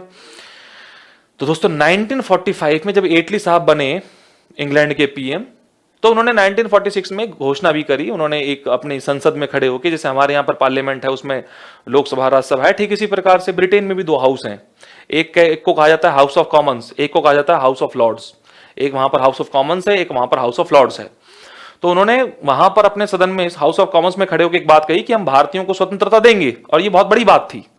जैसे मैंने आपसे कहा कि लिबरल भाई पार्टी थी, और लिबरल ने अपने अनुरूप उसके अनुरूप काम भी किया और कहा कि स्वतंत्रता भाई भारतीयों का अधिकार भी है, इटली ने कहा। तो अब स्वाभाविक रूप में उसके अनुसार वो काम भी करते, और उन्होंने वो काम किया। और इसी के आधार पर दोस्तों इन्होंने क्या भेजा, 1946 में भारत में भेजा कैबिनेट मिशन। दोस्तों कौन सा मिशन भेजा? कैबिनेट मिशन या मंत्रिमंडल मिशन। कैबिनेट मिशन आया दोस्तों 1946 में। जैसा कि मैंने आपसे कहा, पार्टी चेंज हो चुकी है, थोड़ा सा विचारधारा का फर्क तो रहता ही हल्का फुल्का। यहां पर अब चूंकि एटली की पार्टी आ चुकी है, और मैंने आपसे कहा एटली थोड़े उदारवादी किस्म के व्यक्ति हैं, जो ये बात की अपने आप वो कह रहे हैं अपनी सदन में खड़े होकर कि भारतीयों का अधिकार है स्वतंत्रता प्राप्त करना, तो अब उसी के अकॉर्डिंग वो काम भी करेंगे। तो इन्होंने क्या किया, उन्होंने 1946 में भेजा भारत में कैबिनेट मिशन दोस्तों। और इस कैबिनेट मिशन में आए 3 लोग काफी महत्वपूर्ण दोस्तों। एक थे एबी अलेक्जेंडर, एक थे पैथिक लॉरेंस, और एक दोस्तों स्टैफर्ड क्रिप्स। ये क्रिप्स तो वही जो 1942 में भी आया था, पता ही है आप लोगों को। क्रिप्स जो है तो दोस्तों 1942 में भी आए थे, लेकिन इस बार जो दोनों लोग आए वो कौन थे? वो थे एबी अलेक्जेंडर और पैथिक लॉरेंस दोस्तों। इनमें सबसे महत्वपूर्ण जो थे वो थे पैथिक लॉरेंस, क्योंकि पैथिक लॉरेंस जो थे वो कौन थे? वो दोस्तों वहां पर भारत सचिव थे। और मैंने आपको लास्ट लेक्चर में ये बताया होगा कि भारत सचिव 1857 की क्रांति के पश्चात जब क्राउन का रूल भारत में आया, तो जो बीओसी नाम की संस्था, जो सीओडी नाम की संस्था थी, उनके अधिकार, उनकी शक्तियां खत्म कर दी गई, और एक नई संस्था का गठन किया गया। एक नई बॉडी बनाई गई जिसे कहा गया भारत सचिव, secretary of state for India, जो ब्रिटेन की पार्लियामेंट का जो कैबिनेट का मिनिस्टर होता था, उसे बनाया गया था भारत सचिव दोस्तों। मतलब वहां का मंत्री था भारत सचिव। और चूंकि इसका नाम भी इसलिए क्या पड़ा, मंत्रिमंडल, यानी कि कैबिनेट मिशन क्यों पड़ा? क्योंकि इसमें कौन आ रहा है? स्वयं वहां का कैबिनेट का मंत्री आ रहा है दोस्तों। इसका नाम है पैथिक लॉरेंस। तो सबसे इंपॉर्टेंट तो है ये, और वो पद भी सबसे बड़ा है दोस्तों। भारत में जब देखेंगे तो वायसराय है, लेकिन भारतीय मामलों का सर्वा जो सबसे बड़ा पद था वो क्या था? तो वो तो भारत सचिव था, जो वहां की कैबिनेट का सदस्य हुआ करता था। और इसीलिए इसको क्या नाम दिया गया? कैबिनेट मिशन नाम दिया गया दोस्तों। तो ये सब आए भारत में। अब इस कैबिनेट मिशन के दोस्तों 2 काम थे, इसके 2 मेन काम थे। एक काम था दोस्तों इसका अंतरिम सरकार का गठन करना। क्या करना? अंतरिम सरकार, यानी कि इंतरिम गवर्नमेंट का फॉर्मेशन करना। और दूसरा था कॉन्स्टिट्यूएंट असेंबली का गठन करना दोस्तों, यानी कि संविधान सभा का गठन करना। इस कैबिनेट मिशन के 2 मुख्य काम थे। एक था अंतरिम सरकार का गठन करना दोस्तों, और दूसरा था आपका कॉन्स्टिट्यूएंट असेंबली, यानी कि संविधान सभा का गठन करना, फॉर्मेशन ऑफ कॉन्स्टिट्यूएंट असेंबली। और इसने इसी अनुरूप दोस्तों काम किया। अगर हम बात करें, एक तरफ मैं कह रहा हूं कि अंतरिम सरकार के गठन की या इंतरिम गवर्नमेंट के दोस्तों गठन की, अगर हम बात करें इंतरिम गवर्नमेंट की फॉर्मेशन की बात करें, तो अंतरिम गवर्नमेंट या इंतरिम गवर्नमेंट की घोषणा कब करी गई? तो 24 अगस्त 1946, 24 अगस्त 1946 को अंतरिम सरकार के गठन की घोषणा करी गई। ध्यान देना, थोड़ा यूपीपीसीएस जैसे पेपर्स में ये सब फैक्चुअल डाटा लग जाता है, थोड़ा वहां भी ध्यान दे लेना आप लोग, ताकि क्योंकि यूपीएससी में भी कई बार क्या स्टेटमेंट दे देता है आपको वो, तो वो इन स्टेटमेंट में फैक्ट भी हो सकता है ना। तो यहां पर ध्यान दीजिए, अंतरिम गवर्नमेंट की बात हो रही है, अंतरिम सरकार की बात हो रही है, क्योंकि मैंने आपसे कहा जो कैबिनेट मिशन उसके 2 मेन काम क्या है? एक तो अंतरिम सरकार का गठन करना, और दूसरा दोस्तों संविधान सभा का गठन करना। और मैं आपसे कह रहा हूं कि अंतरिम सरकार के गठन की घोषणा कब की गई? 24 अगस्त 1946 को। 2 सितंबर 1946 को दोस्तों अंतरिम सरकार का गठन कर दिया गया। अंतरिम सरकार का गठन कर दिया गया, और इस सरकार में अध्यक्ष पद पर, यानी कि हेड जो बनाए गए, वो बनाए गए लॉर्ड माउंटबेटन। और जो उपाध्यक्ष बनाए गए दोस्तों वो थे जवाहरलाल नेहरू साहब। कौन थे? जवाहरलाल नेहरू, या फिर JLN जवाहरलाल नेहरू रहेंगे दोस्तों। तो ये कुछ फैक्चुअल डाटा है जो आपको ध्यान रखना है, क्योंकि कई बार आयोग पूछ लेता है, आपके किसी स्टेटमेंट में पूछ लेगा। तो दोस्तों अंतरिम सरकार का गठन हुआ, गठन की घोषणा कब हुई? तो 24 अगस्त 1946 को।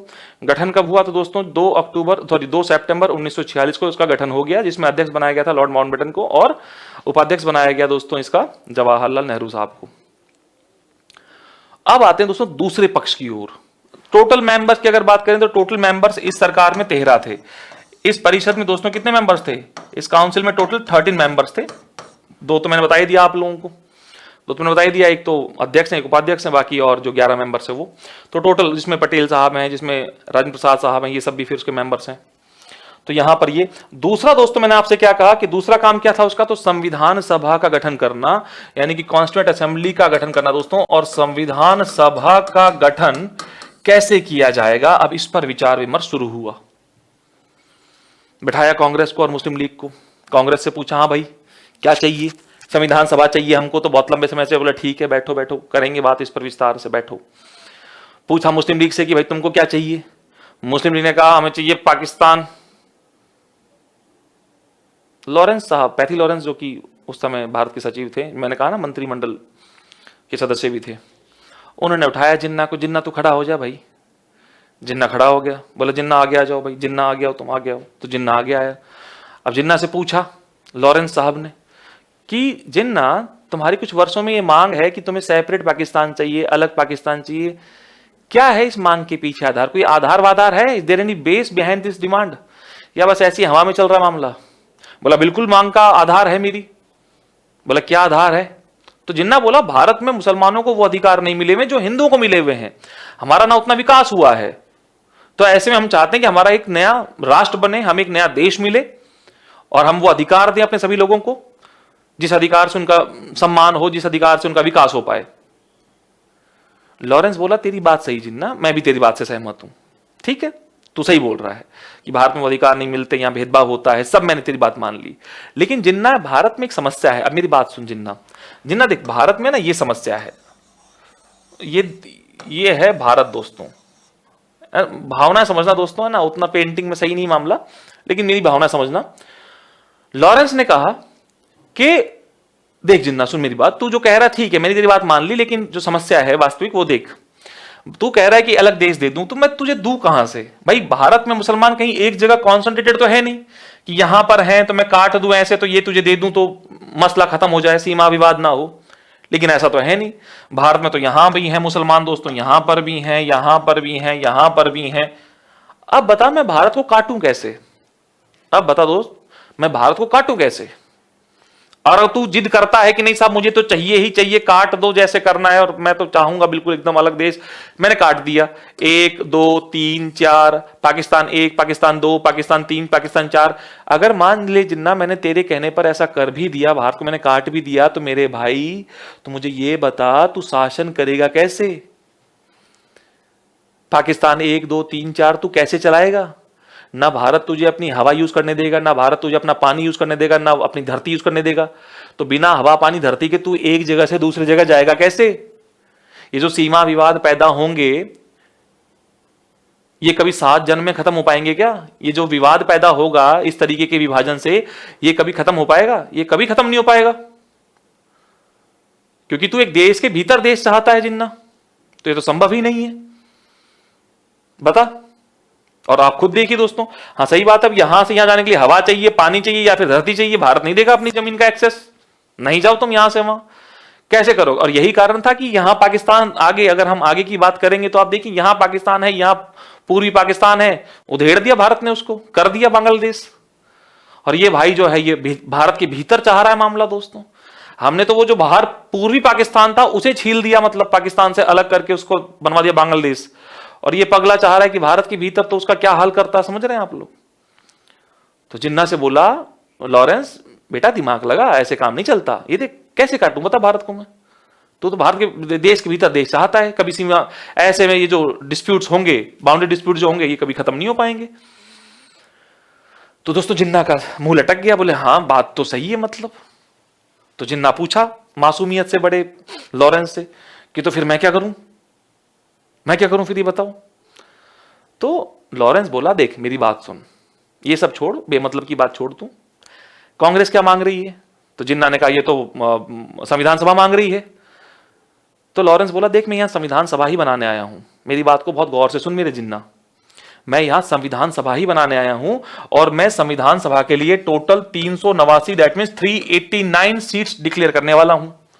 मैं संविधान सभा के लिए टोटल 389 सीट्स डिक्लेयर करने वाला हूं, और जैसा कि तू कह रहा है कि तुझे देश के सारे मुसलमान प्यार करते हैं क्योंकि तू उनकी तरदारी करता है, तू पीछे भी शिमला समझौते में भी तू ये कह रहा था कि भाई नो बिल्कुल सारे मुसलमान हम ही नियुक्त करेंगे, जहां तुम्हारा विवाद हुआ था कांग्रेस के साथ में।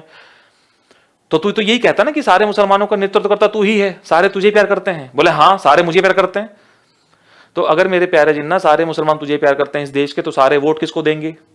सारे मुझे देंगे। तो अगर सारे तुझे वोट देंगे जिन्ना, तो तू ये लगा कि तुझे इन 389 में से 200 प्लस सीटें मिलेंगी। अब आप पूछेंगे कैसे? तो दोस्तों आप खुद देखिए कि उस समय तो पूर्वी पाकिस्तान, पश्चिमी पाकिस्तान पूरा ही भारत का हिस्सा था, तो मुसलमानों की तादाद ठीक ठाक थी भारत में। तो ऐसे में जिन्ना ने कहा हाँ ये बात तो है, 200 प्लस सीटें तो मैं ले लूंगा, सारे मुझे वोट देंगे, ये बात भी सही है। तो लॉरेंस बोला कि मेरे प्यारे दोस्त, अब तू ये लगा अगर सारे तुझे वोट देंगे, अगर तुझे 200 प्लस सीटें मिलेंगी, तो तुझे ठीक ठाक बहुमत मिलेगा संविधान सभा में। बोला हाँ ठीक ठाक मिलेगा मुझे। तो मेरे प्यारे जिन्ना, जो संविधान बनेगा इस देश के लिए, उस संविधान में ज्यादा प्रावधान कौन कर पाएगा? तू कर पाएगा। बोला हाँ मैं कर पाऊंगा। तो बोला तो भाई जैसा तेरा मन करे वैसा कर देना। तू तो एक छोटे छोटे टुकड़े की बात कर रहा, मैं तो कहता हूं इस पूरे भारत को ही बना दे पाकिस्तान। तो इस भारत को बना दे पाकिस्तान। तू कहां छोटे छोटे की बात कर रहा है? तू पूरे देश को बना पाकिस्तान, कहां दिक्कत आ रही है? जिन्ना बोला हाँ ये बात तो मतलब समझ में आई कुछ, मैं छोटी मांग कर रहा हूं, टुकड़े की मांग कर रहा हूं, ये तो पूरा देश अपना हो जाएगा, मतलब मामला ही, मतलब मैं दूसरा कहां जाऊं, मैं तो अपने इसी को पूरा कब्जा लूंगा। समझ रहे हैं आप लोग इस बात को? वे सारे तुझे प्यार करते हैं तो सारे तुझे वोट देंगे, सारे तुझे वोट देंगे तो ऑब्वियस सी बात है भाई तेरा बहुमत होगा। तेरा बहुमत होगा तो जो किताब लिखी जाएगी संविधान नाम की, उसमें ज्यादा प्रावधान तो तू करेगा ना, क्योंकि तेरे मेंबर्स होंगे उसमें। तो अपने हिसाब से बना दे पूरे भारत को पाकिस्तान, क्या दिक्कत आ रही है? बस दोस्तों इतना काम था, और जिन्ना साहब जो हैं वो बोतल में उतर गए अपने। लॉरेंस साहब की वो तो करने ही आए थे इस काम को, है ना। तो अब लॉरेंस साहब ने कहा ठीक है मान गया। बोला हाँ साहब बिल्कुल मैं चुनाव लड़ूंगा, मैं चुनाव लड़ूंगा दोस्तों। और संविधान सभा के लिए होने वाले चुनावों के लिए जिन्ना ने हां कर दी, जो अभी तक हां नहीं कर रहा था। जिन्ना ने हां कर दी कि भैया हम भी चुनाव लड़ेंगे। ठीक है साहब। अब देखिए दोस्तों, तो टोटल 389 सीट्स डिक्लेयर करी गई थी। कितनी? टोटल 389 यानी कि 389 सीट्स डिक्लेयर करी गई थी संविधान सभा के लिए। और इन 389 सीटों में से क्या किया गया, इन सीटों को फर्दर दो भागों में बांटा गया। समझना इस बात को, इन सीटों को फर्दर दो भागों में बांटा गया, 296, 296 एंड 93। 296 यानी कि 296 सीट्स जो हैं दोस्तों ये दी गई ब्रिटिश प्रोविंसेस को, यानी कि ब्रिटिश प्रांतों को। और 93 सीट्स जो हैं दोस्तों ये दी गई प्रिंसले स्टेट्स को, और कैसे? देसी रियासतों को। 296 सीटें दी गई ब्रिटिश प्रांतों को, ब्रिटिश प्रोविंसेस को, और 93 सीट दी गई देसी रियासतों को, यानी कि प्रिंसले स्टेट्स को। दोस्तों 1947 से पहले का अगर आप मैप देखेंगे, अगर आप 1947 से पहले का मैप देखेंगे तो आप ये पाएंगे कि भारत के 60 से 70% एरिया पे, 60 to 70% एरिया पे ब्रिटिश प्रांत हुआ करते थे, जहां पर ब्रिटिश रूल किया करते थे, जहां उनकी सेनाएं हुआ करती थी, प्रेसिडेंसीज थी, प्रांत थे उनके। जबकि आप जब देखेंगे तो 30 से 40% एरिया पे हुआ करती थी हमारी देसी रियासतें, इंडियन डायनेस्टीज। जैसे कि अगर हम बात करें त्रावणकोर, अजमेर रियासत है, भोपाल रियासत है, तो जो रियासतें हैं ये भी थी, और साथ में ब्रिटिश प्रांत भी थे। तो अगर आप 1947 से पहले का मैप देखोगे भारत का, तो 60 से 70% एरिया पे थी ब्रिटिश प्रांत थे, और 30 से 40% एरिया पे कौन थे? तो वो थी देसी रियासतें। तो इसी अनुरूप, इसी रेशियो में सीटों का बंटवारा कर दिया गया कि भैया 296 सीटें ब्रिटिश प्रांतों को जानी है, और 93 सीट जो हैं वो देसी रियासतों से आनी है। इनको ऐड करोगे तो बन जाएंगे 389। ठीक है। अब देखिए दोस्तों, इन 296 सीटों का जो ब्रिटिश प्रोविंसेस से आनी थी, इनका तो होना था चुनाव। इनका क्या होना था? इनका तो होना था चुनाव, यानी कि इलेक्शन। जबकि जो 93 सीट देसी रियासतों से आनी थी, इनका होना था दोस्तों मनोनयन, यानी कि नॉमिनेशन। नॉमिनेशन का मतलब क्या है? मतलब यह है दोस्तों कि देसी रियासतों से जो 296 सीटें भरी जानी थी, सॉरी ब्रिटिश प्रोविंसेस से जो 296 सीटें भरी जानी थी, 296 सीट्स भरी जानी थी, इनका तो इलेक्शन होना था, ये तो चुनाव के माध्यम से आते संविधान सभा में।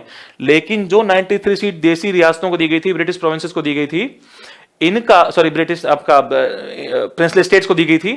प्रिंसले स्टेट की जो सीट थी 93, ये मनोनयन से आनी थी, मतलब नॉमिनेशन से आनी थी। मतलब कहने का यह है कि राजा साहब की इच्छा पर छोड़ दिया गया कि राजा साहब आप जिसको भेजेंगे संविधान सभा में हम स्वीकार कर लेंगे। मतलब ब्रिटिश प्रांतों से तो चुनाव होना है, तब भरी जाएंगी सीटें संविधान सभा की। और जो 93 सीटें संविधान सभा में देशी रियासतों से आनी है, उनके लिए कोई चुनाव नहीं होना है, उनका होना मनोनयन, नॉमिनेशन। जो कौन करेगा? राजा करेगा उस देशी रियासत का। मतलब राजा राम को भेज देगा, हम राम को स्वीकार कर लेंगे, रहीम को भेज देगा, रहीम को ले लेंगे। It's up to the king, वो राजा पर है दोस्तों। ठीक है साहब, नॉमिनेशन से आनी थी, पूरी तरीके से चुनाव नहीं होना था। मतलब संविधान सभा के लिए जितनी सीटें थी उन सबका चुनाव नहीं हुआ था। कुछ सीटें नॉमिनेशन से आई थी, कुछ सीटें इलेक्शन से आई थी। इस बात को ध्यान रखिएगा। 2023 में भी पूछा यूपीएससी ने इस पर सवाल। यूपीएससी ने पूछा है, यूपी पीसीएस ने पूछा है, हरियाणा पीसीएस ने पूछा है।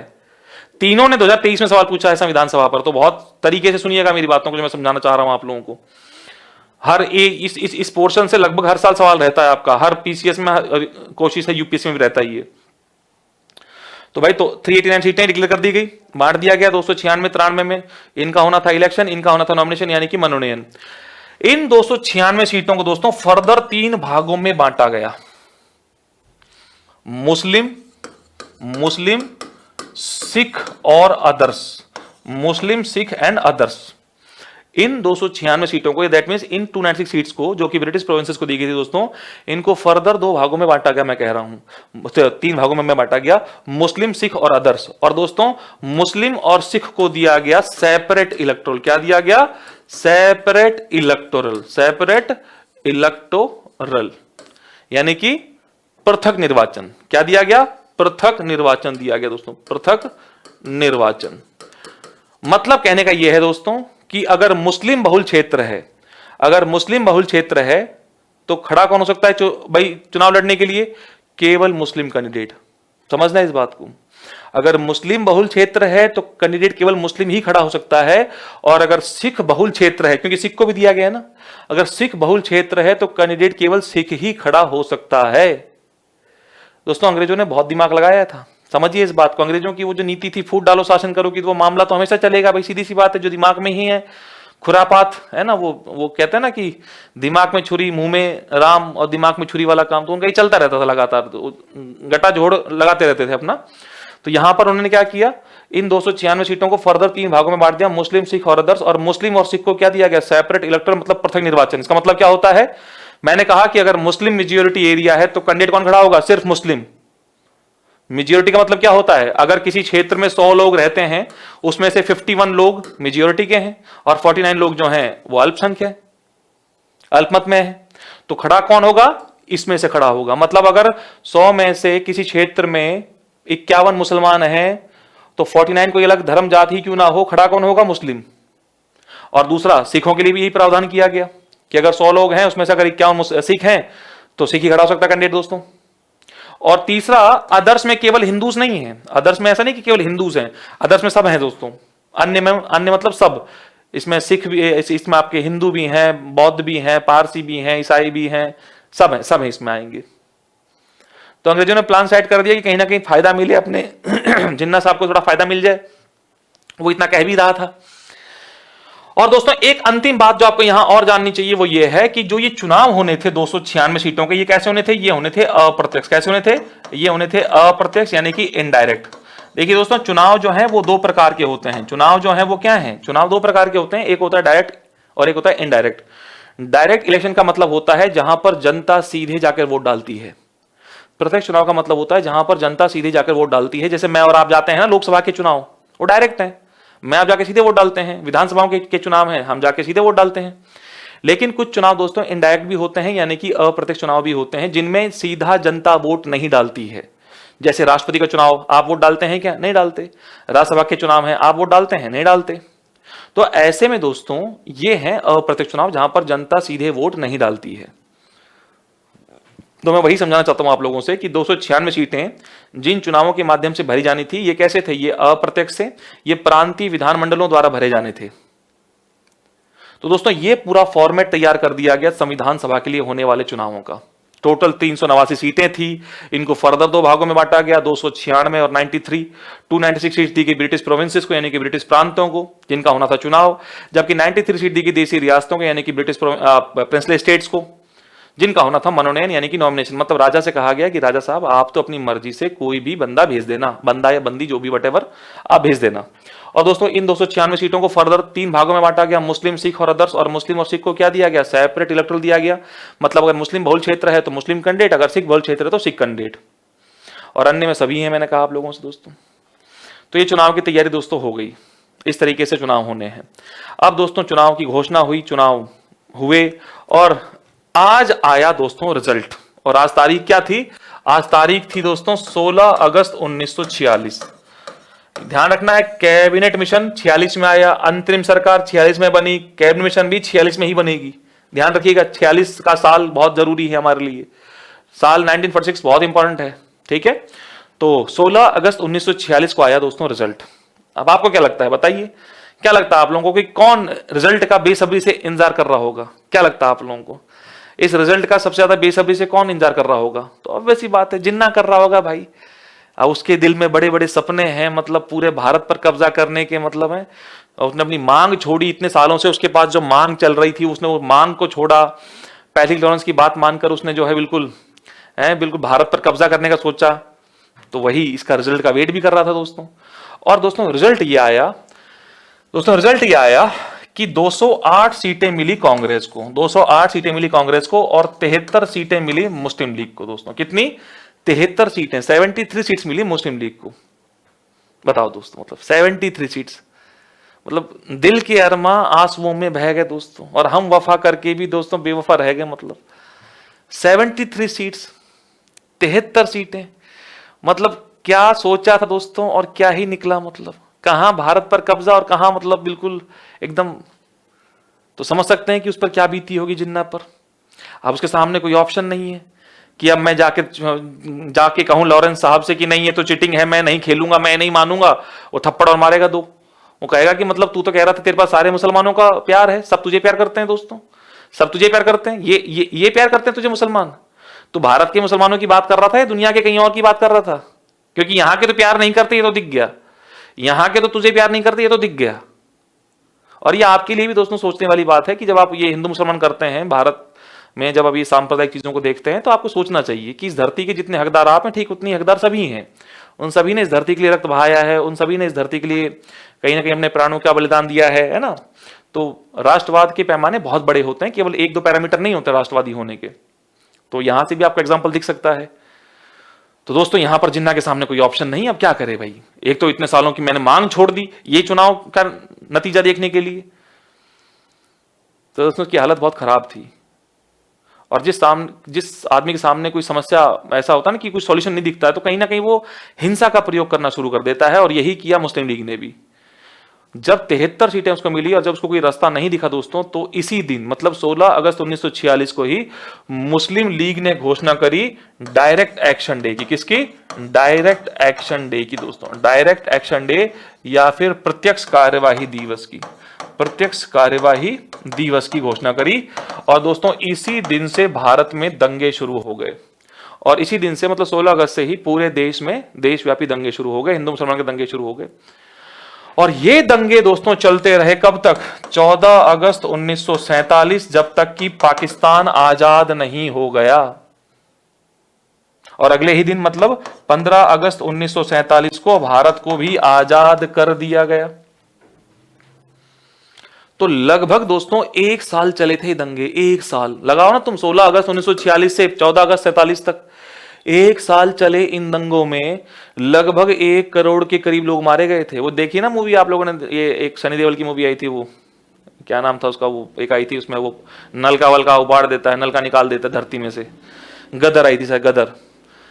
तो उसमें देखा नहीं आपने, लाशों से कट के ट्रेन जा रही है, आ रही है। वो सब चीजें मतलब उस समय की वास्तविकता के लिए उपयुक्त दिखती हैं। करोड़ लोग दोस्तों, एनसीईआरटी का डाटा है 80-90 लाख। तो और डाटा और वास्तविकता में थोड़ी अंतर तो दोस्तों होती ही है।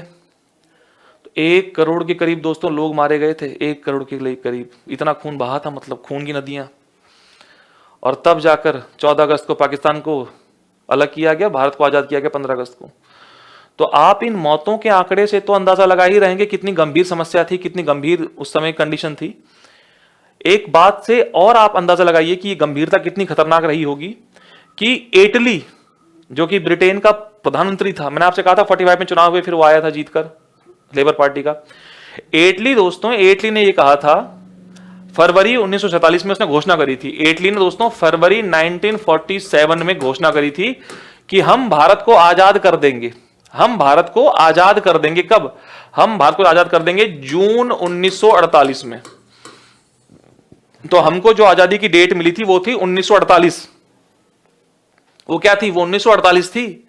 लेकिन ये दंगे दोस्तों इतने भयंकर थे कि उस समय जो भारत के तत्कालीन माउंटबेटन साहब थे, भारत के गवर्नर जनरल वायसराय जो थे, वो भी बोले उनसे कि भैया तुम ये किसको दोगे आजादी?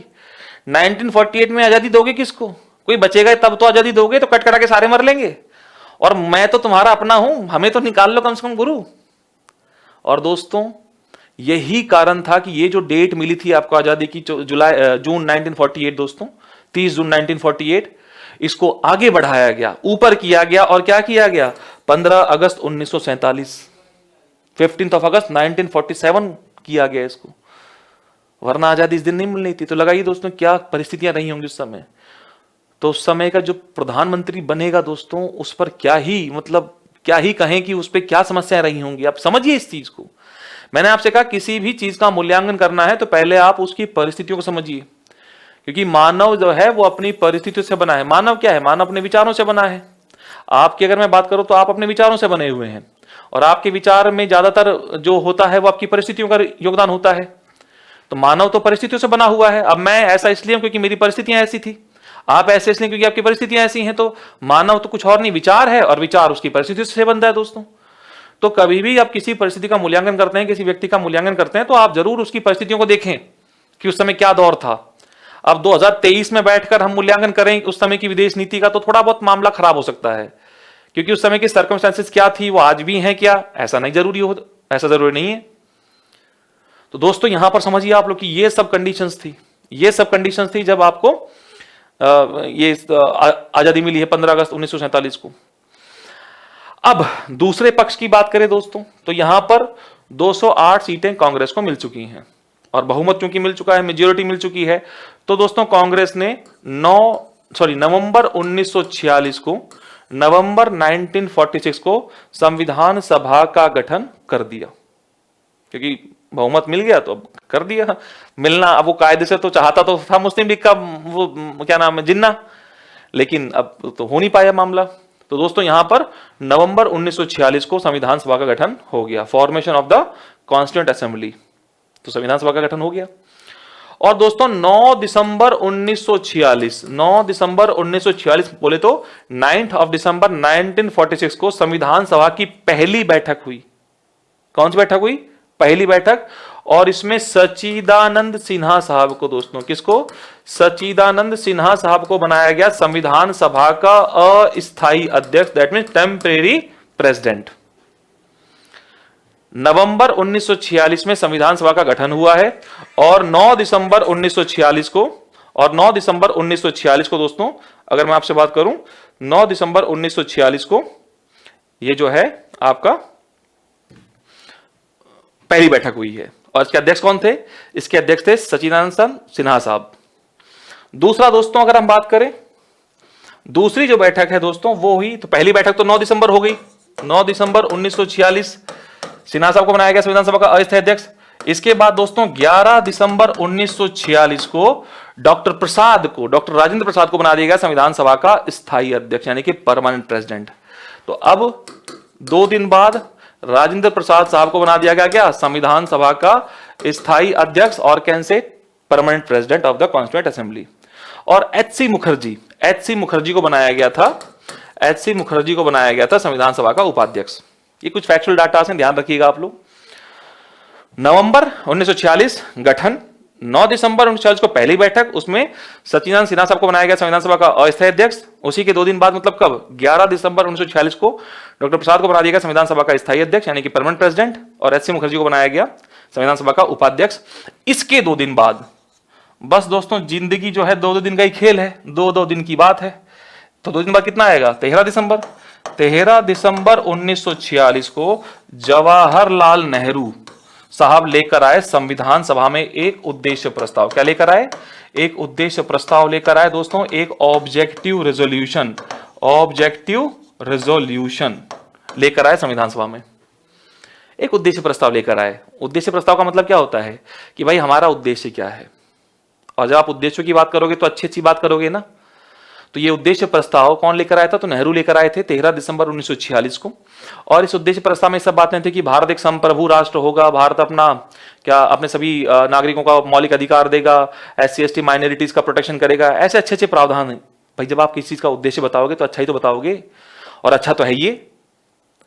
तो ऐसे में यही था दोस्तों उद्देश्य प्रस्ताव, यानी कि ऑब्जेक्टिव रेजोल्यूशन, जो संविधान सभा ने आगे चलकर 22 जनवरी 1947 को स्वीकार कर लिया कि हां भैया हमारा संविधान ऐसा ही होगा, हमारा संविधान ऐसा ही होगा।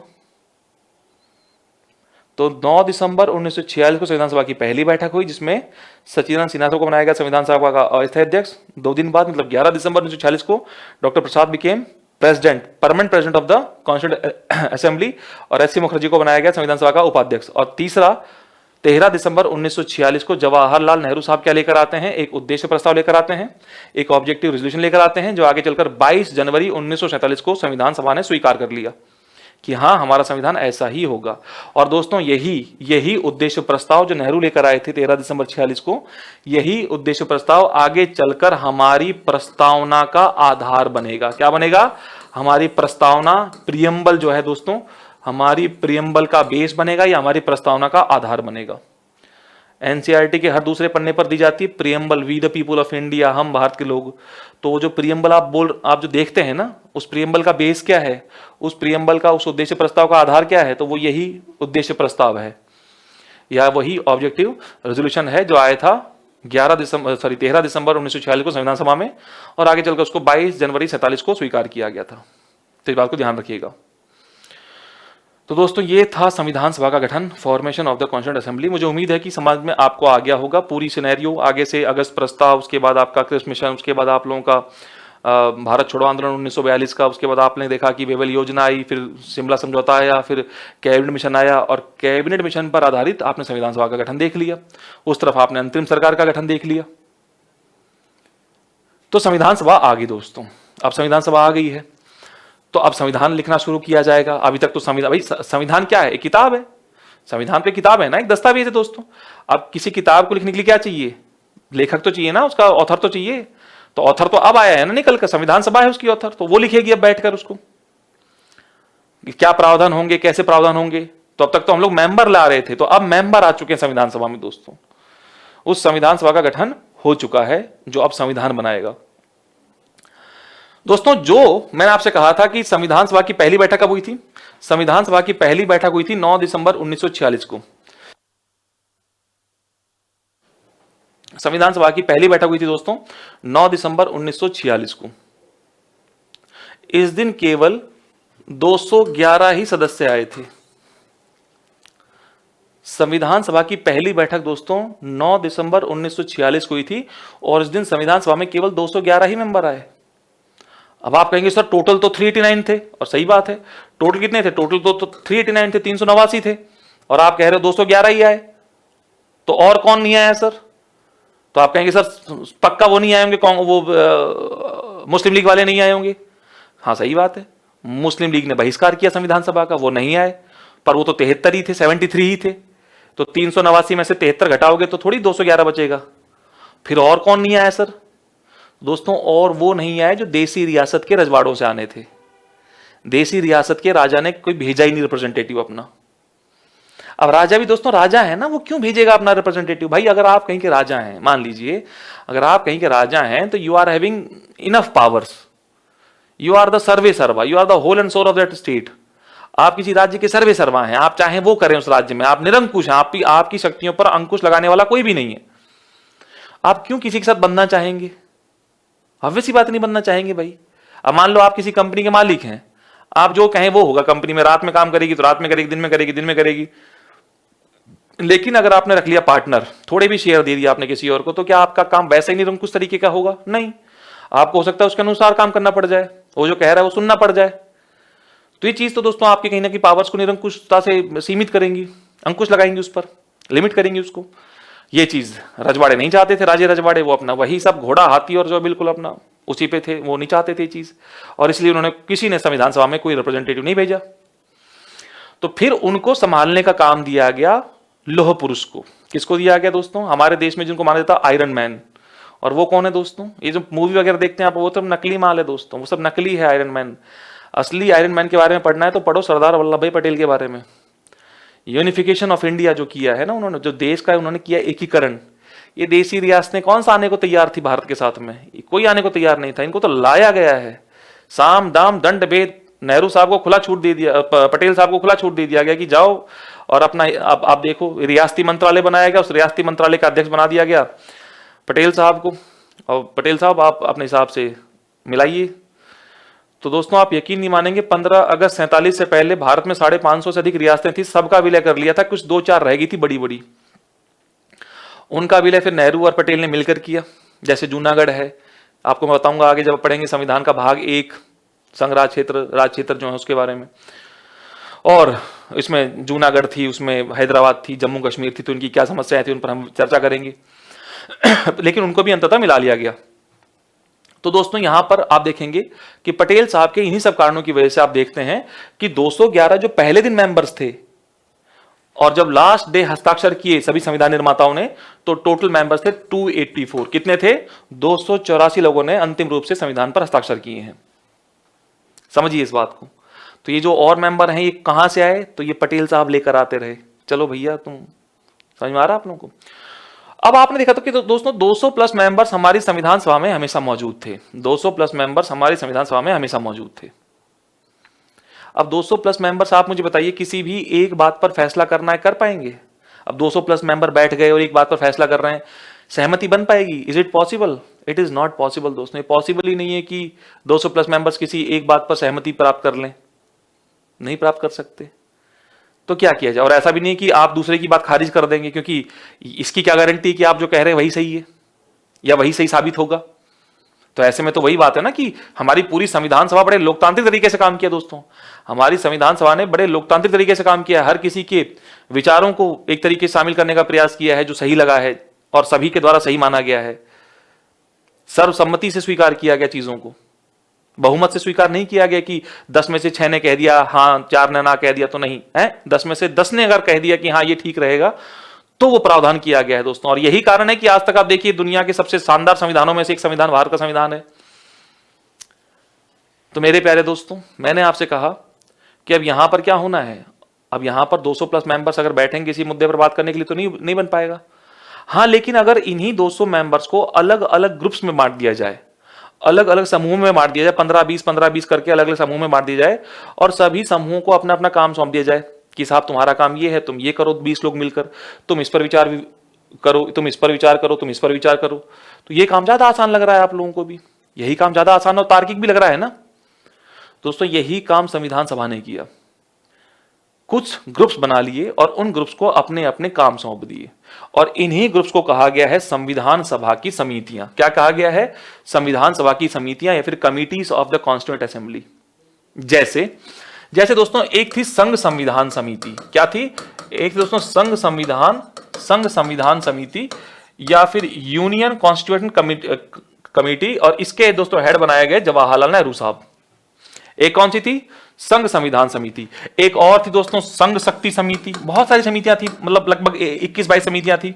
संघ शक्ति समिति, यूनियन पावर कमेटी थी दोस्तों, इसके भी हेड बनाए गए नेहरू साहब, जवाहरलाल नेहरू साहब को बनाया गया इसका भी हेड। प्रांतीय संविधान समिति, प्रोविंशियल कॉन्स्टिट्यूएंट असेंबली, इसका हेड बनाया गया पटेल साहब को। मौलिक अधिकार और अल्पसंख्यक समिति, fundamental rights and minority committee, इसका हेड बनाया गया पटेल साहब को, और काम बांट दिया गया। ये काम दिया गया नेहरू और उसकी समिति को कि नेहरू जी, आपके पास जो मेंबर हैं, जितने मेंबर हैं, सब मिलिए, बैठिए और इस पर विचार विमर्श कीजिए और बेहतर से बेहतर प्रावधान बनाइए संविधान के लिए, संघ के लिए। ठीक इसी प्रकार प्रांतों के लिए, ठीक इसी प्रकार मौलिक अधिकार क्या हो सकते हैं, बेहतर से बेहतर क्या हो सकते हैं, अल्पसंख्यकों के अधिकार, उन सब पर विचार विमर्श किया गया और बनाया गया दोस्तों। तो इन सब समितियों ने अपना अपना काम शुरू कर दिया, जो जो काम इन सब समितियों को सौंपा गया था। और एक समिति बनी जो कि सबसे महत्वपूर्ण समितियों में से एक समिति है, जिसका नाम था दोस्तों ड्राफ्ट कमेटी। उस समिति का गठन हुआ आजादी के 14 दिन बाद। आजादी कब मिली थी? तो आपने क्या कहा सर, 15 अगस्त 47 को हमको आजादी मिली, और इसके 14 डेज बाद बोले तो 29 अगस्त 1947, 29 अगस्त 1947 को दोस्तों बनी ड्राफ्ट कमेटी। बहुत इंपॉर्टेंट कमेटी थी संविधान सभा की, और इसमें टोटल मेंबर थे 7। इसमें कितने मेंबर थे दोस्तों? इसमें टोटल मेंबर थे 7, और इस समिति के जो हेड थे वो थे doctor B R Ambedkar. Doctor B R Ambedkar दोस्तों। और बाकी इसमें 6 सदस्य और भी थे, टी कृष्णचारी, मोहम्मद सादुल्ला, एन माधवराव, गोपाल स्वामी अयंगर, कृष्ण स्वामी अय्यर, और इसके अलावा आपका K M Munshi, Kanhaiyalal Maneklal Munshi. And Kanhaiyalal Maneklal Munshi was the only person who belongs to Congress. K M Munshi इस ड्राफ्ट कमेटी में एकमात्र ऐसे मेंबर थे जो कांग्रेस के थे। और दोस्तों इसके हेड जो थे वो थे डॉक्टर बी आर अंबेडकर, जो कि कांग्रेस के कटु आलोचक थे। न केवल कांग्रेस के गांधी के भी ठीक ठाक आलोचक थे डॉक्टर अंबेडकर। और ऐसे व्यक्ति को बनाया गया था संविधान सभा की सबसे महत्वपूर्ण समिति, नाम था ड्राफ्ट कमेटी, उसका हेड। ये बात इस बात को दर्शाता है, दिखाता है कि कितना वैचारिक विविधता होने के पश्चात भी विचारों को महत्व दिया गया दोस्तों। अब ये थोड़ी कि आपके के खिलाफ कोई विचार रखा हुआ है तो आपका ही विचार सही है, हो सकता है उसका सही हो, ये तो तार्किक बात है दोस्तों। तो मैंने आपसे क्या कहा, हमारी संविधान सभा उस गुलदस्ते की तरह है दोस्तों, जिस गुलदस्ते में अलग अलग रंग के फूल हैं। एक रंग के फूल का गुलदस्ता कैसा दिखता है आप लगा लीजिए, और अलग अलग रंग के फूल कैसे दिखते हैं गुलदस्ते में, लगा लीजिए दोस्तों।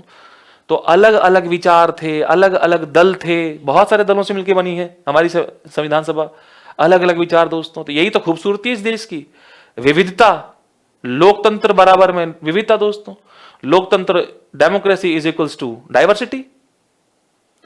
वो कहते हैं ना लोग, unity diversity, unity in diversity, विविधता में एकता दोस्तों, वो थी। लेकिन ये थोड़ी कि आपके विचार के अगेंस्ट कोई विचार है तो आप उसे खारिज कर देंगे, या उसको आप ये देख समझिए, इस चीज को समझिए। अंबेडकर बहुत कटु आलोचक थे कांग्रेस के, और सबसे इंपॉर्टेंट कमेटी के हेड थे अंबेडकर। और आप ये बात समझिए, अंबेडकर, ये तो जो हम बात कर रहे हैं, ये आपने देखा दोस्तों कि टोटल 389 सीट्स थी। ये तो कब थी? जब अविभाजित भारत था। जब क्या था? अविभाजित भारत था। और जब 1947 में भारत का विभाजन कर दिया गया, पाकिस्तान बना दिया गया, तो भारत के हिस्से में टोटल बची कितनी? 299 सीटें। तो जो अंबेडकर साहब थे, जो दोस्तों अंबेडकर साहब थे, ये अंबेडकर इन 389 में से 296 सीटें थी, इनमें से चुनकर आए थे। कहां से? पूर्वी बंगाल से चुनकर आए थे दोस्तों। कहां से? पूर्वी बंगाल से चुनकर आए थे, जिसको आप आज जानते हैं बांग्लादेश के नाम से। वो वहां से चुनकर आए थे, पूर्वी बंगाल से, ईस्ट बंगाल से। और आजादी के बाद वो क्या बन गया? पाकिस्तान का हिस्सा बन गया। तो अब अंबेडकर साहब बाहर निकल गए संविधान सभा से। तो अंबेडकर साहब को संविधान सभा में पुनः लाने के लिए कांग्रेस के जो थे सदस्य, जिनका नाम था एम आर जयकर, बंबई की जो पूना सीट थी, उस पूना सीट से उनका इस्तीफा दिलवाया गया और उनकी जगह अंबेडकर को लाया गया। गांधी ने कहा था कि मेरा सबसे बड़ा आलोचक तो संविधान सभा में है ही नहीं, कैसे काम चलेगा। ये थे गांधी, और ये थे अंबेडकर, और ये थी कांग्रेस। इस बात को समझना बहुत जरूरी है दोस्तों। अब व्हाट्सएप का ज्ञान, फेसबुक का ज्ञान लोगे तो फिर मामला खराब होना ही होना है। तो ये लगाइए दोस्तों कि वो अगर सवाल, ये कई बार सवाल पूछ भी लेता है आप लोगों से, बीपीएससी या यूपीपीसी जैसे एग्जाम पूछ लेते हैं कई बार कि अंबेडकर किस सीट से आए थे। तो पहले अगर पूछे तो आप जानते हैं कि ये पहले पूर्वी बंगाल की सीट से चुनकर संविधान सभा में आए थे, लेकिन आगे चलकर जब भारत का विभाजन हो गया था तो फिर ये जो पूना सीट है वहां से आए थे संविधान सभा में। पूना दे देगा ऑप्शन में या बंबई दे देगा तो एक ही आंसर आएगा, या तो वो पूना देगा या तो बंबई देगा। बंबई देगा सिर्फ तो भी सही है, पूना देगा तो भी सही है। लेकिन जो मैं समझाना चाहता हूं आपको वो है वैचारिक विविधता दोस्तों। हमारी संविधान सभा उस गुलदस्ते की तरह है जिसमें बहुत सारे विचार हैं। तो यहां पर जो है अंबेडकर साहब को बनाया गया इसका हेड। बाकी 6 नाम मैंने आपको बता ही दिए। टी कृष्णचारी हैं, खेतान की जगह आए थे उनकी डेथ के बाद। उसके बाद अगर बात करें, मोहम्मद सादुल्ला है, एन माधवराव है, गोपाल स्वामी अयंगर है, कृष्ण स्वामी अय्यर है, और अंत में एक व्यक्ति जो मात्र कांग्रेस के हैं वो है के एम मुंशी, कन्हैयालाल माणिकलाल मुंशी, एकमात्र सदस्य जो कांग्रेस के थे। तो इन बातों को समझना बहुत जरूरी है आपके लिए, ताकि आप आगे के सभी विचारों को समझ पाए अच्छी तरीके से। तो साहब ये काम हो गया शुरू। अब ये जो कमेटी थी दोस्तों, ये जो ड्राफ्ट कमेटी, इसका काम क्या था? इसका काम था संविधान का ड्राफ्ट तैयार करना। दोस्तों अब ये करना क्या काम था मूल रूप से? तो ये जो समितियां काम कर रही थी ना, ये जो समितियां काम कर रही थी, जो कमिटीज काम कर रही थी, इन सब कमिटीज ने अपना अपना काम करके सौंप दिया ड्राफ्ट कमेटी को कि भैया लो मेरे पन्ने रख लो मेरे पन्ने ले लो मेरे पन्ने। तो सबके पन्ने दे दिए कि भैया ये मेरे पन्ने हैं, ये मेरे पन्ने हैं, ये मेरे पन्ने, मैंने कर दिया काम, ये मैंने कर दिया। ड्राफ्ट कमेटी ने क्या किया? उनको किया कंपाइल, विचार विमर्श करके कंपाइल किया, उनको संविधान बनाया देश का।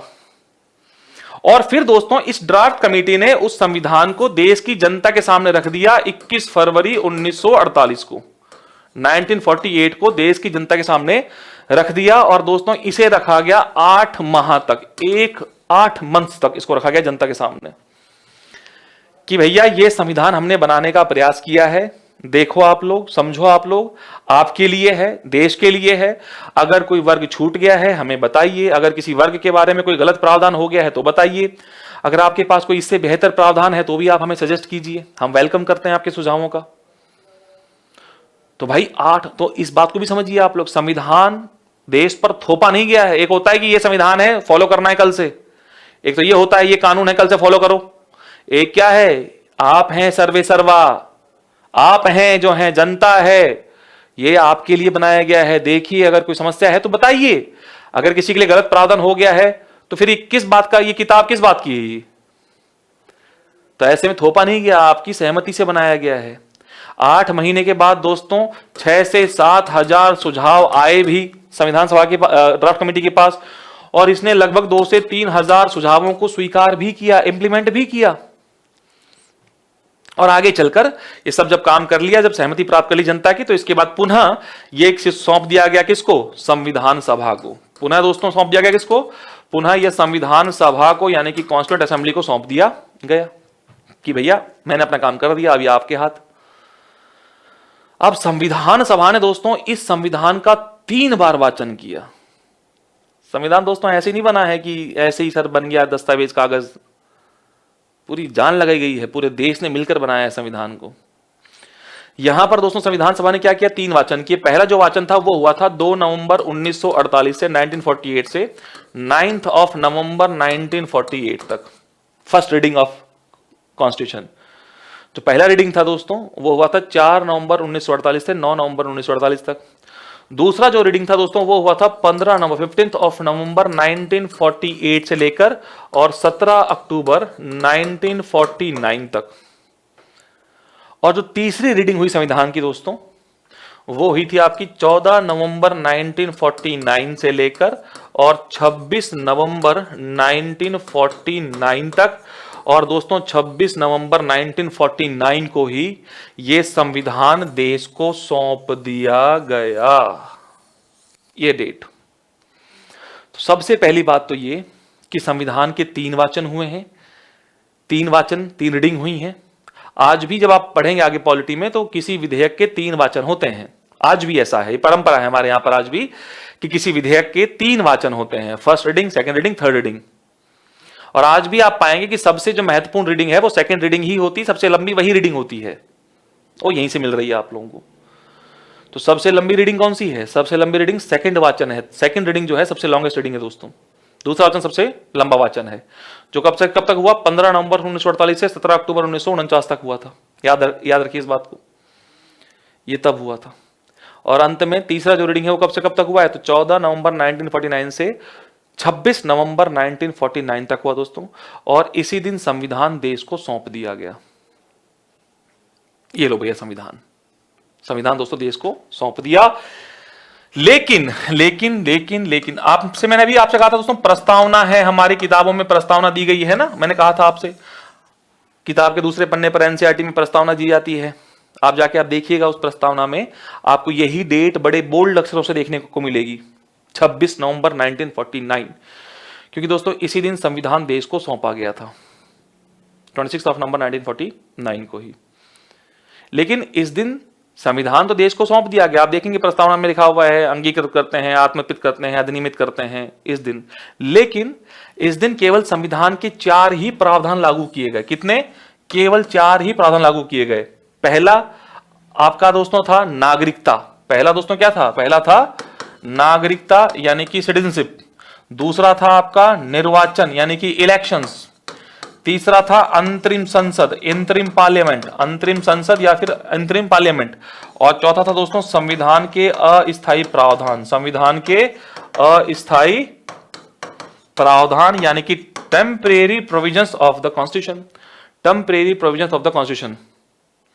तो दोस्तों 26 नवंबर 1949 को संविधान देश को सौंप तो दिया गया, लेकिन इसके केवल 4 ही प्रावधान लागू किए गए, सारे प्रावधान लागू नहीं किए गए, केवल 4 प्रोविजंस, नागरिकता, सिटीजनशिप, निर्वाचन, इलेक्शंस, अंतरिम संसद, interim parliament, and the fourth one is संविधान के अस्थायी प्रावधान और temporary provisions of the constitution. केवल यही 4 प्रावधान लागू किए गए दोस्तों। इसके बाद आती है 24 जनवरी, 49 खत्म हो जाएगा, 50 शुरू हो जाएगा दोस्तों। तो अब क्या आएगा? 24 जनवरी 1950। और दोस्तों 24 जनवरी 1950 को हुए 4 काम। 24 जनवरी 1950 को दोस्तों हुए कितने काम? 4 काम हुए।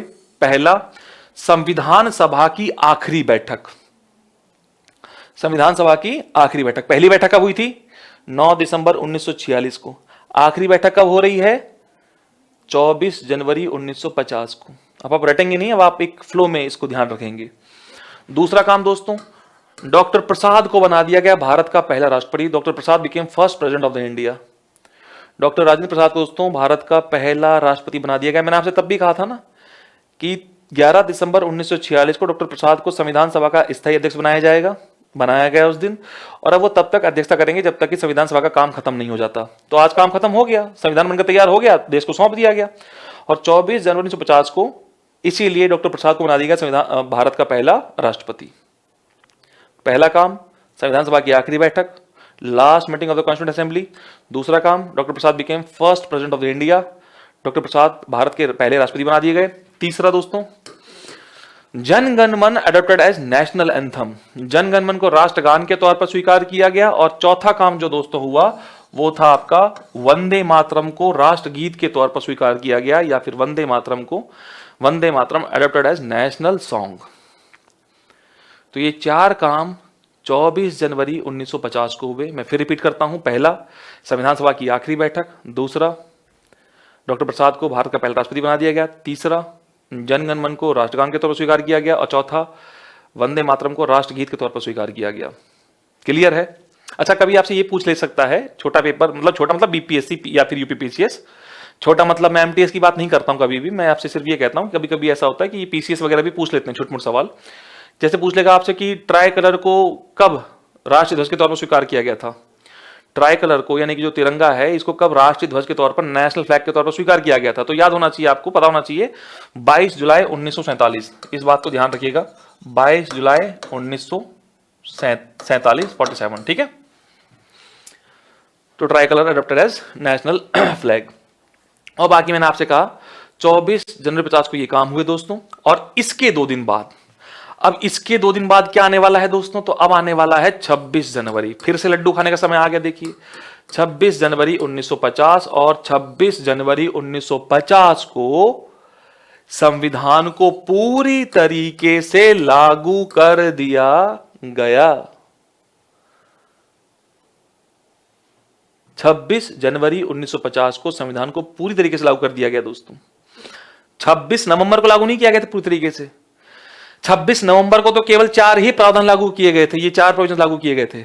लेकिन इसके 2 महीने बाद मतलब 26 जनवरी 1950 को पूरा संविधान लागू कर दिया गया। तो इसका कारण दोस्तों क्या है? क्या कारण है मतलब कि 2 महीने का वेट किया? जब संविधान बनकर तैयार हो गया था, जब सारा मामला सेट था, सौंप दिया था, तो सब सौंप देते भाई, सारे प्रावधान सौंप देते, क्या दिक्कत थी? वाई 2 मंथ्स, क्यों 2 महीने ले लिए? कोई कारण है या फिर ऐसे ही ये मामला, मतलब कुछ ऐसा कुछ खास है नहीं? सर्दी वर्दी खत्म हो रही होती है तो जाड़े खत्म हो रहे हैं तो सौंप दिया, ऐसा तो कुछ नहीं है, हैं? 26 जनवरी क्यों मनाते हैं आप लोग? अगर सिंपल सवाल पूछूं मैं आप लोगों से तो 26 जनवरी को ही क्यों मनाते हैं आप लोग? क्यों मनाते हैं 26 जनवरी? तो सर्दियां खत्म हो जाती हैं उस समय ना, क्योंकि अपना वो क्या बोलते हैं, जो पतंग उड़ाना त्यौहार है, उत्तरायण हो जाती है पूरी। और सर अब जो है सूर्य ऊपर की ओर आना शुरू हो जाता है, तो सर इसलिए हम लोग क्या है अभी अपना सॉरी सूर्य जो है वो नीचे को जाना शुरू हो जाता है तो सर उत्तरायण हो जाता है शुरू हमारा। वही वही वही लॉजिक होगा शायद से। नहीं दोस्तों, मुझे पता है आपके पास लॉजिक सही वाला भी है।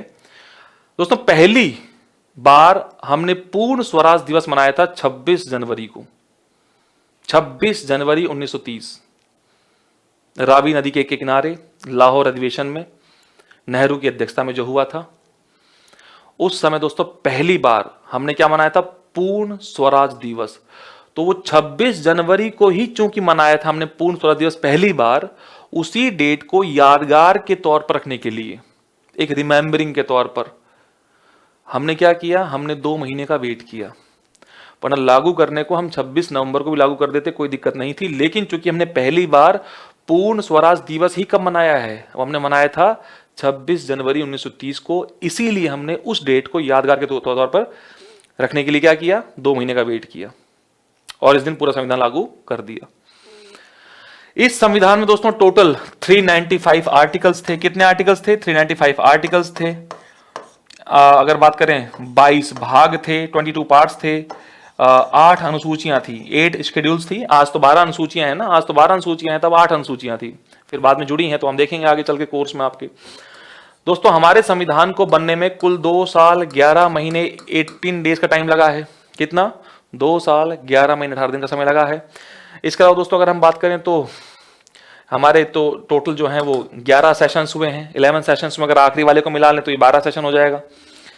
तो ये सब जो चीजें हैं दोस्तों, तो आप लोगों की ये सब कुछ भाई फैक्चुअल डाटा है। कभी पूछ ले आप लोगों से कि सबसे ज्यादा किस प्रांत से सदस्य थे संविधान सभा में, कौन सा वो ब्रिटिश प्रोविंस था जिसमें से सबसे ज्यादा मेंबर्स थे, तो आपको पता होना चाहिए थी वो कौन सा है, वो आपका संयुक्त प्रांत था दोस्तों। कौन सा था, संयुक्त प्रांत था, यानी कि यूनाइटेड प्रोविंस था, जो आज का यूपी है। आज यूपी में भी सबसे ज्यादा सीटें हैं, पता है आपको, लोकसभा की सीटें भी 80 हैं, सबसे अधिक हैं, राज्यसभा की सीटें भी 31 है, सबसे ज्यादा हैं। उस समय भी यूपी ही था दोस्तों, उसको उस समय संयुक्त प्रांत कहा जाता था, यूनाइटेड प्रोविंस कहा जाता था, बस इतना अंतर है। तो यूपी की सबसे अधिक सीटें थी दोस्तों। और अगर हम बात करें ये पूछ ले कि सबसे अधिक सीटें देसी रियासतों में किसकी थी, ये तो प्रांत की बात हो गई। देसी रियासतों में किसकी सीटें थी दोस्तों, तो सबसे ज्यादा सीटें किसकी थी, तो वो थी मैसूर की। मैसूर की सीटें थी, लगभग 7 सीटें थी मैसूर की। इसके बाद त्रावणकोर की सीटें थी, त्रावणकोर भी रियासत थी, मैसूर भी रियासत था। तो मैसूर की सबसे अधिक सीटें थी, सदस्य थे 7 सदस्य थे, और त्रावणकोर के 6 सदस्य थे। तो कुछ ये बातें दोस्तों आपको ध्यान रखनी है। तो दोस्तों ये संविधान बन गया। आज आप लोगों को लड्डू खाने चाहिए आपका। देखो हमने आजाद भी करवा दिया देश को, हम 15 अगस्त 47 को भी लेकर आ गए, लड्डू उस दिन भी खा लिए, और आप देखिए हमने संविधान को भी लागू करवा दिया, हम गणतंत्र भी बन गए दोस्तों, हम रिपब्लिकन भी बन गए, हम गणतंत्र भी हो गए। इस दिन भी लड्डू दोस्तों, मतलब आज की क्लास के बाद क्या करना है आपको, कम से कम लड्डू खाने हैं, क्योंकि आप दोनों ही काम आपने कर लिए हैं जो कि हमारे देश के लिए बहुत जरूरी चीजें थी। तो मैं आपको याद दिलाऊं दोस्तों, फटाफट से एक रिवीजन कर लेते हैं। तो आपने देखा 1939 में सेकेंड वर्ल्ड वॉर की शुरुआत होना, और सेकेंड वर्ल्ड वॉर की शुरुआत में आपने देखा कि भारतीयों का भी नाम धकेल दिया गया, जिसका विरोध करते हुए कांग्रेस ने क्या किया, एक साथ सामूहिक त्यागपत्र दे दिया। और इसी के उपलक्ष्य में मुस्लिम लीग ने क्या मनाया, मुक्ति दिवस मनाया। पता होना चाहिए, आपने देखा पीछे पूरी कहानी। फिर आगे चलकर कांग्रेस को मनाने के लिए अगस्त प्रस्ताव आया, जिसका विरोध करने के लिए कांग्रेस ने व्यक्तिगत सत्याग्रह की शुरुआत कर दी, महाराज पवनार आश्रम से। उसी को दिल्ली चलो आंदोलन भी कहा जाता है।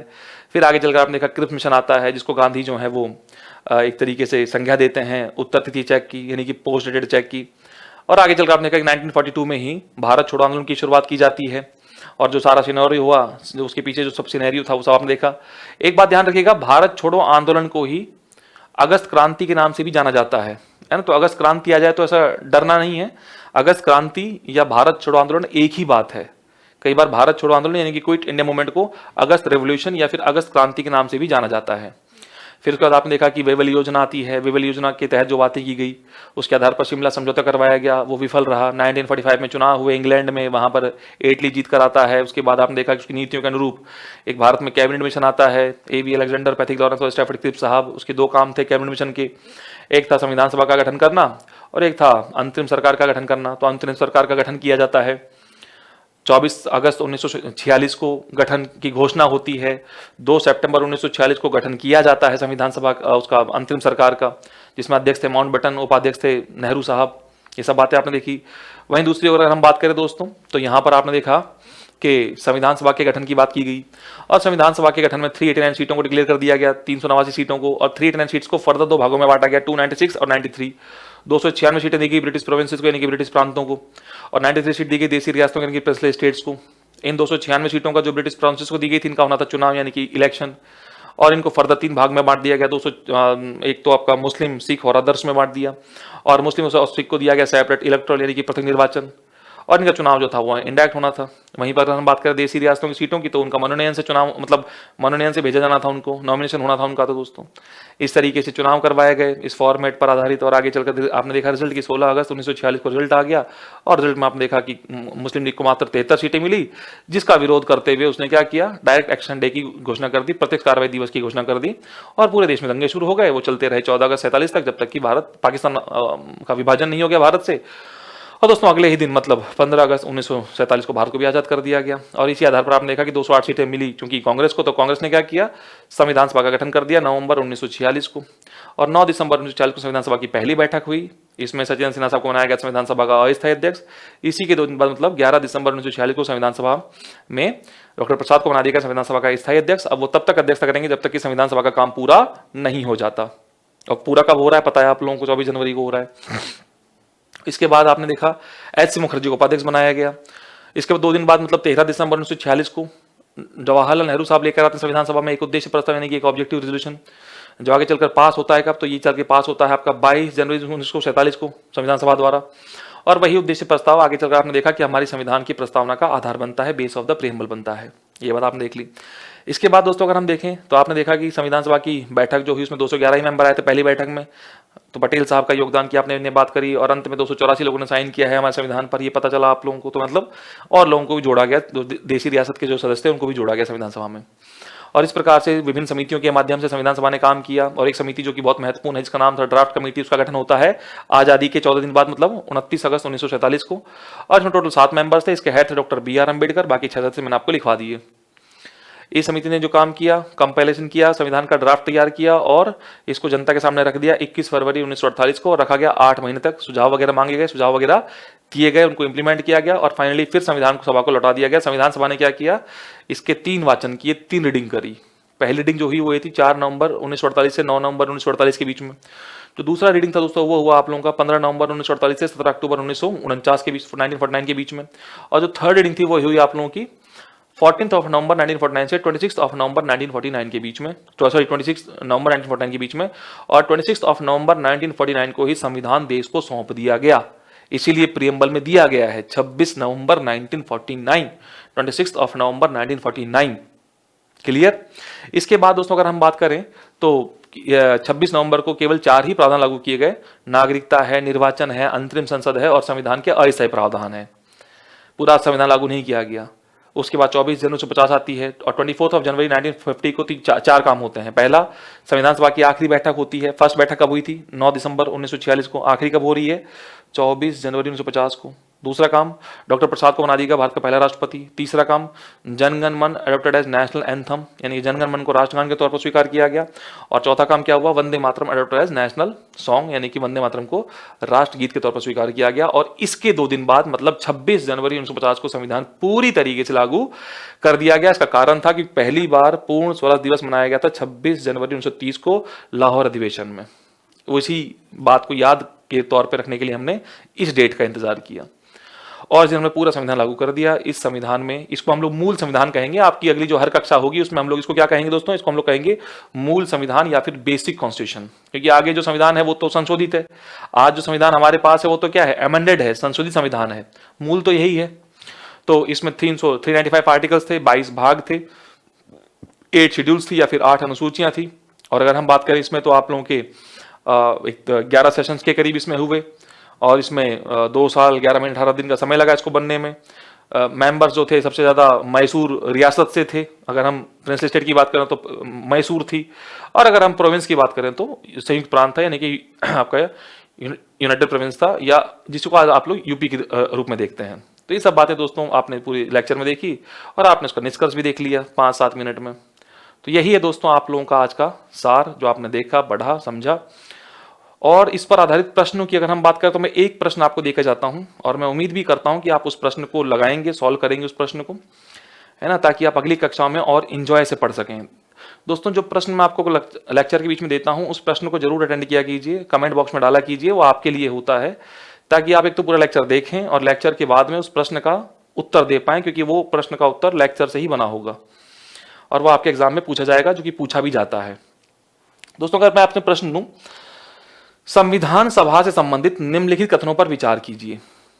Consider the following statement regarding the constituent assembly. संविधान सभा से संबंधित निम्नलिखित कथनों पर विचार कीजिए। प्रश्न ये है, संविधान सभा से संबंधित निम्नलिखित कथनों पर विचार कीजिए, या consider the following statement regarding the constituent assembly. और कथन नंबर 1 मैं आपको देता हूं, संविधान सभा पूर्णतः निर्वाचित थी। Constituent assembly is fully elected. संविधान सभा पूर्णतः निर्वाचित थी। दूसरा, संविधान सभा के सभी सदस्यों का निर्वाचन प्रत्यक्ष निर्वाचन के तौर पर किया गया था, मतलब डायरेक्ट इलेक्शंस के तौर पर इनको चुना गया था, संविधान सभा के सभी सदस्यों को। और तीसरा, संविधान सभा कैबिनेट मिशन पर आधारित थी। Constituent assembly is based on the cabinet mission. आपको सही कथन ढूंढने हैं। क्या ढूंढना है? उपरोक्त में से कौन से कथन सही हैं? विच स्टेटमेंट्स आर करेक्ट। और आपके ऑप्शंस हैं ए 1, 2, 3 तीनों सही हैं, बी 1 and 2, सी 2 and 3 और डी है केवल 3। केवल 3। तो ये उत्तर आप कमेंट बॉक्स में डाल दीजिएगा। मैं कथन फिर से कह देता हूं आप लोगों के लिए। पहला कथन क्या है? संविधान सभा पूर्णतः निर्वाचित थी। Constituent assembly is fully elected. दूसरा है, संविधान सभा के सभी सदस्यों का निर्वाचन प्रत्यक्ष निर्वाचन के तौर पर किया गया था, डायरेक्ट इलेक्शंस के तौर पर किया गया था। और तीसरा है, संविधान सभा कैबिनेट मिशन पर आधारित थी। Constituent assembly is based on the cabinet mission. इसका उत्तर आप लोग कहां डालेंगे दोस्तों? इसका उत्तर आप लोग कमेंट बॉक्स में डालेंगे। और बाकी फिर मिलते हैं अगले लेक्चर में। तब तक के लिए आप इस लेक्चर को एंजॉय कीजिए, चीज़ों को समझिए अच्छी तरीके से। लक्ष्मीकांत आप पढ़ सकते हैं, आपको सब चीज़ें वही मिलेंगी जो आपने यहाँ पर पढ़ी हैं। अब मिलेंगे अगले टॉपिक के साथ में और बहुत जल्दी मिलेंगे इसके अगले क्रम में। तब तक के लिए आप सभी का दिन शुभ हो। धन्यवाद दोस्तों।